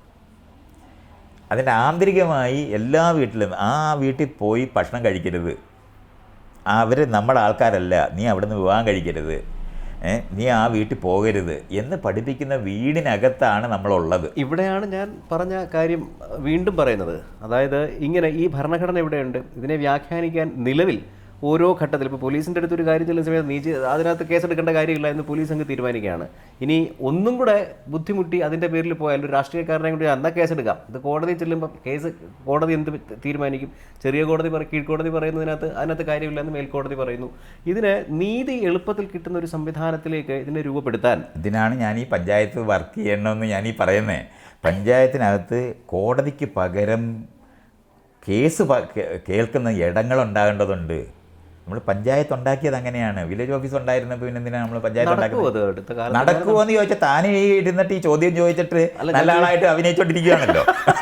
ഇതുവരെ ഈ ജീവിച്ച നാട്ടിനെ പറ്റി ഉത്തരവാദിത്തോടെ ഒരു ദിവസം പോലും ചിന്തിച്ചിട്ടില്ലാത്ത ആളാണ് താൻ. എന്നിട്ടാണ് ആ ചോദ്യം ചോദിക്കുന്നത്. അതുകൊണ്ടാണ് ഞാനത് പറയുന്നത്. 44 വയസ്സാകുമ്പോഴും നമ്മൾ ഈ കാര്യത്തിനെ പറ്റി എങ്ങനെയാണിത് ചെയ്യേണ്ടത്, നടക്കുമോ എന്നാണ് എന്നോട് ചോദിക്കുന്നത്. തനിക്ക് നടത്തി തരാൻ ഇവിടെ വേറെ ആരും ഇരിപ്പില്ല. ഇത് നമ്മൾ അറിയേണ്ടതുണ്ട്. ഇത് നമ്മൾ നടത്തിയില്ലെങ്കിൽ നടക്കത്തില്ലത്. ഇതാണ് അതിനകത്ത് വ്യത്യാസം. ഇത് കോഴിയാണോ മുട്ടയാണോ എന്നൊക്കെ ചോദിക്കുന്ന പോലെ ചോദ്യം ആൾക്കാർ ഇങ്ങനെ ചോദിച്ചുകൊണ്ടിരിക്കും. പക്ഷെ ഓരോന്നും ചെയ്തെടുക്കും. പഞ്ചായത്ത് ഉണ്ടാക്കിയിട്ടുണ്ടെന്നുള്ള കാര്യം പറയരുത്. അവിടെയാണ് സ്കൂളുണ്ടായി. ആ സ്കൂൾ ട്രാൻസ്ഫോം ചെയ്യേണ്ടതുണ്ട്. ആദ്യമായിട്ടാണ് നമ്മെ പറഞ്ഞില്ലേ സർക്കിളായിട്ടിരിക്കണമെന്ന്. അവിടെ ഈ ആൾക്കാർ കുട്ടികളെ കേന്ദ്രമാക്കിയ ക്ലാസ് റൂം. ഇപ്പോൾ അധ്യാപകർ കേന്ദ്രമാണ്. അവർ പഠിപ്പിക്കാനിരിക്കുന്നവരാണ്. മറ്റതങ്ങനല്ല. കുട്ടിയിൽ എന്തുണ്ട് എന്നുള്ള അന്വേഷണമാണ് നമ്മൾ ആരംഭിക്കുന്നത്. ഈ കുട്ടിയെ എല്ലാം ഇതാണോ പഠിക്കേണ്ടത് അതാണോ പഠിക്കേണ്ടതെന്ന് കുട്ടിയുടെ സാധ്യതകൾ അനാവരണം ചെയ്യുന്ന, അവരെ ചുറ്റുപാടുമുള്ള കാര്യങ്ങളെപ്പറ്റി മനസ്സിലാക്കിക്കുന്ന തരത്തിലുള്ള ക്ലാസ് റൂം മാറേണ്ടതുണ്ട്. ഇതൊരു ലോങ് ടൈം പ്രോസസ്സാണ്. അല്ലാതെ നമ്മൾ ഒരു ദിവസം കൊണ്ട്. അതുകൊണ്ടാണ് ലോകത്ത് എവിടെയെങ്കിലും ജനാധിപത്യം ഉണ്ടെന്ന് ചോദിച്ചാൽ എങ്ങുമില്ല. മനുഷ്യർ ആഗ്രഹിക്കുന്ന ഒരു കാര്യമാണ്. ചില സ്ഥലങ്ങളിൽ സോഷ്യലിസം ഒക്കെ വരും. അങ്ങനെ ഇയാളിപ്പോൾ ഈ എൻ്റെ മുന്നേ വന്ന് ഇവിടെ ഇരിക്കുന്നില്ലേ, ഒരു 30 വർഷം മുമ്പ് അങ്ങനെ ഇരിക്കാൻ ഒക്കത്തില്ല. പ്രായം കൊണ്ട് അയാളുടെ മുന്നിൽ ഇരുന്നൂടാന്ന് പഠിപ്പിക്കുക. അല്ല, എനിക്ക് താങ്കളുടെ ബോധ്യങ്ങളെ പറ്റി അറിയാവുന്നതാണ്. അതുകൊണ്ട് അല്ല, അത് തന്നെ എൻ്റെ വ്യക്തിപരമായ സാധനമല്ലത്. ഇയാളുടെ അവകാശം കൊണ്ട് ഇയാൾ അവിടെ ഇരിക്കുന്നത്. ഞാൻ അനുവദിക്കുന്നുകൊണ്ടല്ല. ഇതാണ് വ്യത്യാസം. ജനാധിപത്യത്തിനകത്ത് തനിക്ക് തൻ്റെ അല്ലല്ല അതൊക്കെ താങ്കളുടെ ബോധ്യം അല്ല, എൻ്റെ ബോധ്യം അല്ല. അതാണ് തെറ്റ്. അവിടെയാണ് തെറ്റ് വരുന്നത്. തൻ്റെ അവകാശബോധം കൊണ്ടിരിക്കാൻ നമ്മൾ മാറുമ്പോഴാണ് മറ്റേ ആളും മാറുകയുള്ളൂ. മറ്റേതങ്ങനല്ല. എല്ലാ വീട്ടിനകത്തും രാജാക്കന്മാരാണ് ഉള്ളത്. എല്ലാ വീട്ടിലും അച്ഛൻ അമ്മ താഴെ എന്ന് പറഞ്ഞാൽ മേള് കീഴ് താഴെയാണ്. ആ നിൽക്കുന്ന സ്ഥലത്തു നിന്ന് വന്ന ആൾക്കാരെയാണ് തുല്യമായി പെരുമാറാൻ പഠിപ്പിക്കുക എന്ന് പറയുന്നത് നമ്മുടെ ക്ലാസ് റൂമിലാണ്. ഇത് നമുക്ക് നടത്താൻ ഇതുവരെ കഴിഞ്ഞിട്ടില്ലാത്തതുകൊണ്ടാണ് നമ്മൾ ഈ പറയുന്ന ജാതി മതത്തിനനുസരിച്ച ആളുകളെ നിർത്തിയാലേ ഇലക്ഷൻ ജയിക്കത്തുള്ളൂ എന്ന് കണ്ടുപിടിച്ച രാഷ്ട്രീയ പാർട്ടിയുടെ കാലത്താണ് നമ്മളുള്ളത്. അത് ഈ പറയുന്ന പ്രോസസ്സിലാണ്. ആരെങ്കിലും കൊണ്ടുപോയി നിർത്തിയാൽ അവർ ജയിക്കുന്നില്ല. അപ്പം 4 തവണ നിർത്തി കഴിയുമ്പോൾ എല്ലാവർക്കും അറിയാം ഇങ്ങനെ നിർത്തിയാൽ കാര്യമില്ല, ജയിക്കുന്ന ആളിനെ നിർത്തണമെന്ന് ആലോചിക്കാൻ ബാധ്യത തനിക്കും എനിക്കും വരും. നമ്മുടെ ആളാണെന്ന് നമ്മൾ രണ്ടുപേരും കൂടെ ഇലക്ഷൻ നടത്തുകയാണെങ്കിൽ നമ്മളിത് ചെയ്യും. ജയിച്ചാലേ പറ്റത്തുള്ളൂ നമ്മൾ മനസ്സിലാക്കുന്നതുകൊണ്ടാണ്. അപ്പോഴാണ് നമ്മൾ മനസ്സിലാക്കേണ്ടത് ഈ ഒരു പ്രോസസ്സ് എന്ന് പറയുന്നത് ലോങ് ടൈമാണ്, നമ്മളെല്ലാവരും ചെയ്യേണ്ടതാണ്. അപ്പോൾ ഇയാൾ ഇവിടെ വന്നിരിക്കുന്നത് ഇയാളുടെ അവകാശമുള്ളത് കൊണ്ടാണെന്നും എൻ്റെ മഹാമനസ്കത കൊണ്ടല്ലെന്നും അറിയുമ്പോഴാണ് നമുക്ക് രണ്ടുപേർക്കും പരസ്പര ബഹുമാനത്തോടെ. അപ്പോഴും ബഹുമാനം എങ്ങനെയാണ് ഉള്ളത്? പരസ്പരമാണ്. ജനാധിപത്യത്തിൽ ബഹുമാനം പരസ്പരമാണ്. ജനാധിപത്യത്തിന് മുമ്പുള്ള ബഹുമാനം മേപ്പോട്ടാണ്, താഴോട്ട് പുച്ഛവുമാണ്. ശരി, ഞാൻ ചോദിക്കുന്നത് ഈ തുടക്കത്തിൽ ഈ പറഞ്ഞ സമയത്ത് തന്നെ ലോകത്ത് യുദ്ധം നടന്നുകൊണ്ടിരിക്കുന്നിടത്താണ് ഈ കൊച്ചു കേരളത്തിലിരുന്ന് ഞാൻ ഈ അസംബന്ധം പറയുന്നത്. ആ വാക്ക് പറഞ്ഞില്ലെങ്കിൽ പോലും താങ്കൾ ഉദ്ദേശിച്ചത് എന്താണ്? ഇപ്പം നടന്നുകൊണ്ടിരിക്കുന്ന യുദ്ധത്തെ, ഈ പറഞ്ഞ പോർവിളികളെ എങ്ങനെയാണ് കാണുന്നത്? സെക്കൻഡ് വേൾഡ് വാർ കഴിഞ്ഞപ്പോൾ ബ്രിട്ടീഷുകാർക്ക് പകരമുണ്ടായ ഒരു രാജ്യമാണ് അമേരിക്ക. അമേരിക്കയുടെ നേതൃത്വത്തിൽ നടക്കുന്ന പ്രവർത്തനങ്ങൾ മാത്രമേ അവർ അനുവദിക്കത്തുള്ളായിരുന്നു. 750 സൈനിക താവളമുള്ള ഏക രാജ്യമാണ്. രണ്ടാമതുണ്ടത് ആദ്യകാലത്ത് ബ്രിട്ടീഷുകാരുടെ തന്നെയാണ്. 200 സൈനിക താവളത്തോളം ബ്രിട്ടീഷുകാർക്കുണ്ട്. ഈ 2 രാജ്യക്കാർ ബാക്കിയുള്ളവരെ നിയന്ത്രിച്ച് അവർക്ക് അനുകൂലമാക്കി നിർത്തി ഭരിച്ചുകൊണ്ടിരുന്ന സ്ഥലത്താണ് വ്യത്യസ്തമായ ഒരു സംവിധാനം രൂപപ്പെടുത്തുന്നത് റഷ്യ രൂപപ്പെടുന്നത്. അന്ന് തൊട്ട് അതിനെതിരായിട്ട് അവർ നടത്തുന്ന ഒരു ഇടപെടലുണ്ട്. അതുകൊണ്ടാണ് കമ്മ്യൂണിസം വളരാതിരിക്കാൻ അവർ അന്ന് തൊട്ട് ശ്രമിക്കുന്നത്. വിയറ്റ്നാമിൽ യുദ്ധം ഉണ്ടാകുന്നത്, കൊറിയയിൽ യുദ്ധം ഉണ്ടാകുന്നത്, ബെർലിൻ ജർമ്മനി 2 ഇതെല്ലാം ഈ പറയുന്ന 2 സംവിധാനങ്ങൾ രൂപപ്പെടുന്നതാണ്. അപ്പോൾ ജനാധിപത്യപരമായിട്ടുള്ള മാറ്റം ഉണ്ടാക്കുന്നത് വേണ്ട എന്ന് തീരുമാനം. അപ്പോൾ അമേരിക്കയിൽ ജനാധിപത്യമാണെന്നാണ് നമ്മളെല്ലാവരും പറയുന്നത്.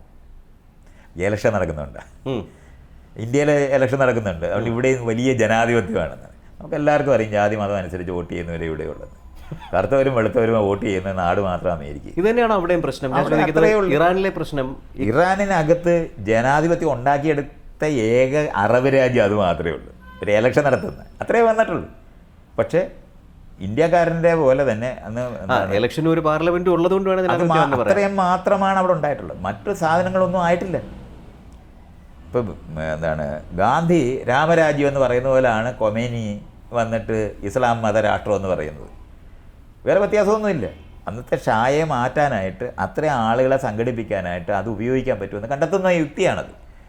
അത്രയും വന്നിട്ടുള്ളൂ. അല്ലാതെ അത് ജനാധിപത്യപരമായിട്ട് മാറിയിട്ടുള്ള സമൂഹമൊന്നുമല്ല. അതുകൊണ്ടാണ് സ്ത്രീകളെ പർദ്ദയ്ക്കകത്ത് കൊണ്ട് നടക്കേണ്ടി വരുന്നത്. ജനാധിപത്യമാണെന്നുണ്ടെങ്കിൽ അങ്ങനെ വരത്തില്ല. അവർക്ക് ഇഷ്ടമുള്ള വസ്ത്രം ധരിക്കാനായിട്ട് വരത്തുള്ളത്. പർദ്ദ ഇടുന്നവരുണ്ടാകാം, പർദ്ദ ഇടാത്തവരുണ്ടാകാം.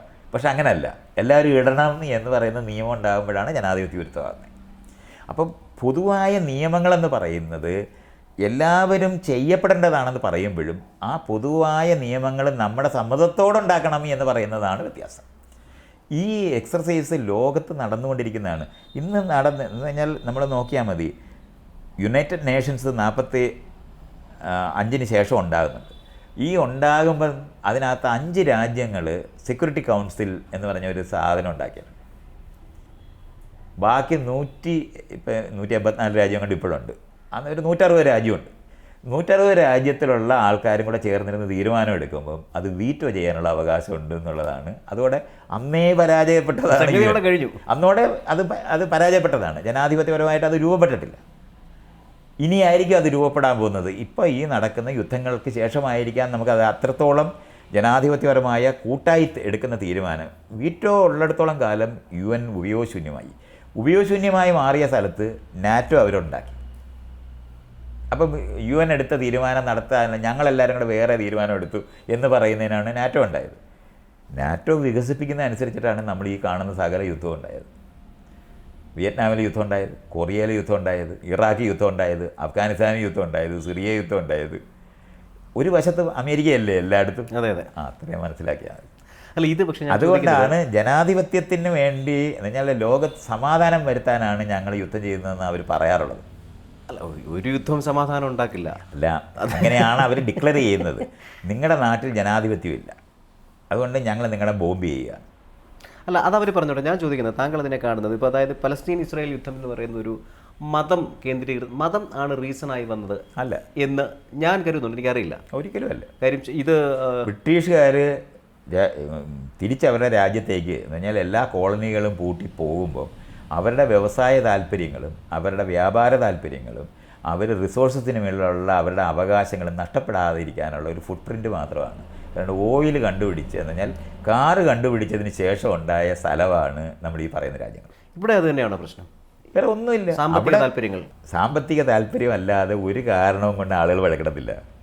അതുകൊണ്ട് ഞാൻ ചോദിച്ചത്, സിവിൽ കോടതിയിലെ കേസ് ജാതി കൊണ്ടാണോ? അല്ല, ഇവിടെ ഇയാളുടെ നാട്ടിൽ അറിയാവുന്ന കാര്യമാണ്. അത് ഞാൻ സമ്മതിച്ചു. അത്രയാണ്. ലോകത്ത് അത്രയേ ഉള്ളൂ. വിഭവങ്ങളുടെ മുകളിലുള്ള ആധിപത്യം തുടരുന്ന യുക്തിക്കകത്ത് അത് നിൽക്കുന്നതുകൊണ്ടാണ് നമ്മൾ ഏത് കാര്യം പറയുമ്പോഴും ന്യായം പറയുന്നതിന് വേണ്ടി പറയുന്നതാണ്. നിന്നെ കണ്ടിട്ട് എനിക്ക് ഇഷ്ടമായില്ല എന്ന് പറയുന്ന കാരണം കൊണ്ടാണ് ഞാൻ നിന്നെ അടിച്ചതെന്ന് പറയുന്നത് പോലുള്ള ന്യായം പറയാൻ വേണ്ടിയാണ്. ജാതി കൊണ്ട്, മതം കൊണ്ടാണ്, അല്ലെങ്കിൽ ഒരു രാജ്യത്തിൻ്റെ ഇതുകൊണ്ടാണ്, അല്ലെങ്കിൽ ഭാഷ കൊണ്ടാണ് നമ്മൾ തമ്മിലടിക്കുന്നതെന്ന് പറയും. ഈ യുദ്ധത്തിന് ശേഷം ഒരു പുതിയ സാമ്പത്തിക ക്രമം രൂപപ്പെടും. സാമ്പത്തിക ക്രമം കണിശമായിട്ട് അമേരിക്ക റെഡ്യൂസ് ചെയ്യപ്പെടും. ഡോളറിലാണ് സകല ട്രാൻസാക്ഷനും ലോകത്ത് നടത്തേണ്ടത്. ആ ഡോളറാകട്ടെ അവർക്ക് മാത്രമേ പ്രിൻ്റ് ചെയ്യാൻ പറ്റത്തുള്ളൂ. ഒരു ഈടും വയ്ക്കാതെ 72 അവർ സ്വർണം പകരം വെച്ചിട്ട് ഡോളർ അടിക്കുകയായിരുന്നു. അതെടുത്ത് അവർ കളഞ്ഞു. അതോടെ അവർ പ്രിൻ്റ് ചെയ്യുന്നത് നല്ല പേപ്പർ മണിയും ബാക്കിയുള്ളവരെല്ലാവർക്കും അടിച്ചാൽ കള്ളപ്പണമാകും. അവരടിച്ച് വിതരണം ചെയ്ത് ഡോളറിൽ മാത്രമായിരുന്നു നടത്തിക്കൊണ്ടിരുന്നത്. പെട്രോൾ ഡോളർ എന്നാണ് പറയുന്നത്. പെട്രോൾ നിങ്ങൾ വാങ്ങണമെങ്കിൽ ഡോളറിൽ കാശ്. അപ്പോൾ ഒന്നും പറയാതെ അമേരിക്കയിൽ വെറുതെ അവരിങ്ങനെ ഇരുന്നാൽ മതി, കാശവിടെ വരും. കാരണം അവരുടെ പണമാണ് ഉപയോഗിക്കുന്നത്. അപ്പോൾ ഇങ്ങനെ നിന്നിരുന്ന സ്ഥലത്ത് ഇന്നിപ്പം ഇറാന് ഒരു പറഞ്ഞില്ലേ, ഹോർമോസ് കടലിൽ കൂടെ പോകണമെന്നുണ്ടെങ്കിൽ നിങ്ങൾ യുവാൻ തന്നാൽ ഞങ്ങൾ വിടാവുന്നത്. കാരണം ചൈനക്കാർ അതുപോലുള്ളൊരു സ്ഥലത്തേക്ക് നീങ്ങിക്കൊണ്ടിരിക്കുകയാണ്. ധനം നിയന്ത്രിതമായി ഉപയോഗിക്കാൻ പറ്റുന്ന, പകരം വയ്ക്കാൻ പറ്റുന്ന, മറ്റ് ധനങ്ങൾ ഒരുപോലെ ഉപയോഗിക്കാൻ പറ്റുന്ന സ്ഥലത്തേക്കാണ് ഇപ്പം നീങ്ങിക്കൊണ്ടിരിക്കുന്നത്. ഇതിൻ്റെ അടിയാണ് ഇപ്പം നടക്കുന്നത്. അല്ലാതെ മതവുമായി യാതൊരു അല്ല ബന്ധവും ഞാൻ ചോദിക്കുന്നത്, അതിനെ അംഗീകരിച്ചോട്ട് ചോദിക്കുകയാണ്. അങ്ങനെ ഒരു സാമ്പത്തിക ക്രമം രൂപപ്പെടുകയാണെങ്കിൽ അമേരിക്ക ഒറ്റപ്പെടുകയും അമേരിക്ക ഒറ്റപ്പെടേണ്ട കാര്യം ഞാൻ എന്താ? ചോദിക്കുന്നത് ഒറ്റപ്പെടുന്ന അമേരിക്ക ബാക്കിയുള്ളവരുടെ കൂട്ടത്തിൽ പെട്ടാൽ മതി. അല്ല അങ്ങനെ വരുമോ എന്നുള്ളതാണ് ചോദ്യം. അവർ വരുന്നത് വരെ അവർ ഈ അടി ഉണ്ടാക്കിക്കൊണ്ടിരിക്കും. നിങ്ങൾക്ക് കുറച്ച് അടി കിട്ടിയാൽ മാത്രമേ ഇയാൾ ഗുണ്ടാ നേതാവല്ല എന്ന് ബോധ്യമാകുന്നത് വരെ അടി മേടിക്കേണ്ടി വരും. അവർ ഇപ്പോൾ അടി കൊടുക്കുന്നവരാ, അടി വാങ്ങുന്നവരായി കൂടെ മാറുമ്പോൾ മാത്രമേ അത് ആ നിലവാരത്തിൽ മാറുള്ളൂ. ഒരു എത്ര വർഷം കൊണ്ടത്? അത് വരുന്ന ഒരു 50 വർഷം എടുക്കും. അതുവരെ ലോകമൊക്കെ ഇരുന്ന് തരുമെന്നുള്ള എനിക്ക് അറിഞ്ഞുകൂടാ. കാരണം അത്രത്തോളം എൻവയോൺമെൻ്റൽ ഇഷ്യൂസും കാര്യങ്ങളൊക്കെ നമുക്കുണ്ട്. അത് കാരണം കൊണ്ട് അമേരിക്ക ഒന്ന് മെരുങ്ങി വരുന്നത് വരെ ഇത്തരത്തിൽ. അതുകൊണ്ടാണ് ഒരു വശത്ത് അമേരിക്ക വരുന്ന യുദ്ധങ്ങളുടെ ഒരു വശത്ത് അമേരിക്ക വരുന്നത് എന്താണെന്ന് വെച്ചാൽ അവരുടെ നിയന്ത്രണത്തിലുള്ള രാജ്യങ്ങളെ ലോകത്തുള്ളൂ. അതിൽ നിന്ന് കുതിറി മാറിയ 2 രാജ്യമാണ് ഇപ്പോൾ ഉള്ളത്. അതിലൊന്നാണ് റഷ്യയും മറ്റൊന്ന് ചൈനയുമാണ്. ബാക്കി ഒരു രാജ്യങ്ങളും ഇല്ല. ചെറിയ ഇവരുടെ സപ്പോർട്ടുമായിട്ട് നിൽക്കുന്ന ഒരു രാജ്യമാണ് നോർത്ത് കൊറിയ. മറ്റേത് ഇറാനാണ് പിന്നെ ഇപ്പോൾ ഉള്ളത്. ഈ 4 രാജ്യങ്ങളാണ് അങ്ങനെ ഇവരുടെ നേതൃത്വത്തിലല്ലാതെ നിൽക്കുന്നത്. അവരെ കീഴടക്കുക എന്ന് പറയുന്നതിനകത്ത് മാത്രമാണ് അവരുടെ ജനാധിപത്യം പറച്ചിൽ. ഇന്ത്യയുടെ ഇതിൻ്റെ ഇടയിലൂടെ ഇങ്ങനെ നൂണ്ട് ഗ്യാസുമായിട്ട് പോകുന്ന അങ്ങനെയല്ല. ബ്രിക്കിനകത്തെ പ്രധാനപ്പെട്ട രാജ്യമായിരുന്നു ഇന്ത്യ. പക്ഷേ യുദ്ധത്തിൻ്റെ തലേന്ന് പോയിട്ട് മോദി അവിടെ പോയിട്ട് നേതന്യാഹുവിനെ കെട്ടിപ്പിടിക്കുന്നതോടെ ആ റോള് ലോകത്ത് നഷ്ടപ്പെട്ടു പോയി. അല്ലെങ്കിൽ ഇന്ന് പാകിസ്ഥാനുള്ള റോള് പോലും ഇന്ന് ഇന്ത്യക്കില്ല. വെറുതെ ഇതിൻ്റെ നടുവിൽ നിൽക്കുകയാണ്. നേരത്തെയുള്ള ഹിസ്റ്ററി കൊണ്ടാണ്. ഇറാനിലെ ആയിട്ടോ റഷ്യ ആയിട്ടോ നേരത്തെ ഇവിടെ ഉണ്ടായിരുന്ന ഭരണ സംവിധാനങ്ങൾ ഉണ്ടാക്കിയ കരാറ് കൊണ്ടാണ് ഇന്ന് നമുക്ക് കുറേ സ്ഥാനം ഇപ്പോഴും ഉള്ളത്. പക്ഷേ രാഷ്ട്രീയമായി നമുക്ക് മൂത്ത അളിയനും വേണം അമ്മാവനും വേണം എന്നൊരു നിലപാട് വേണ്ട ഒരു ആവശ്യമില്ല. അങ്ങനെയല്ല, ചേരിചേരാ പ്രസ്ഥാനം ഉണ്ടാക്കിയ ഒരു രാജ്യമാണ് ഇന്ത്യ. ഈ 2 ചേരികളുടെ നടുവിൽ വലിയ ഉണ്ടായിരുന്ന ഒരു രാജ്യമായിരുന്നു. അത് നഷ്ടപ്പെട്ട രാജ്യമാണ്. ഇന്ന് അവർക്ക് പഴയ പാരമ്പര്യം കൊണ്ട് തടി കേടാതിരിക്കുന്നു എന്നുള്ളതുകൊണ്ട് മാത്രമാണ്. അല്ലെങ്കിൽ നേതന്യാഹുവിനെ കെട്ടിപ്പിടിച്ച മോദിക്ക് ഹോർമൂസ് കടലിടുക്കൂടെ കപ്പൽ വിടാൻ പറ്റുമെന്ന് ഇയാൾ വിചാരിക്കുന്നത്. എന്തായാലും അത് പഴയ പാരമ്പര്യം കൊണ്ട് നമ്മൾ ഇറാനെ സഹായിച്ചിരുന്ന ഒരു കാലമുണ്ട്. അതുകൊണ്ടുണ്ടായ ഇതുകൊണ്ടാണ് അവർ തരുന്നത്. റഷ്യക്കാരും അങ്ങനെ തന്നെ. നമുക്കൊരു ഒരു രാഷ്ട്രീയ പരാജയം അതിനകത്തുണ്ട്. ഇന്ന് ലോകത്ത് ട്രംപ്, മോദി, നേതന്യാഹു ഇവർ 3 കൂടെ ഒരു സൈഡിലായി പോയി എന്നുള്ളൊരു യാഥാർത്ഥ്യം നമുക്കുണ്ട്.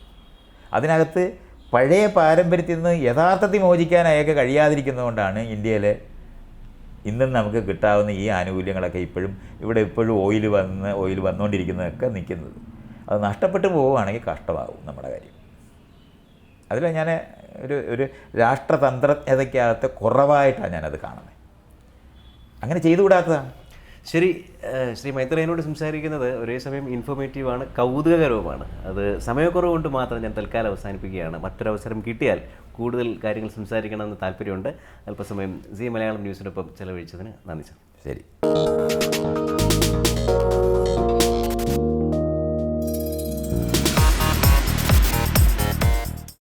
ഏറ്റവും പുതിയ വാർത്തകളും വിശേഷങ്ങളും വിരൽ തുമ്പിലറിയാൻ സി മലയാളം ന്യൂസ് എല്ലാ ഡിജിറ്റൽ പ്ലാറ്റ്ഫോമുകളിലും ലഭ്യം.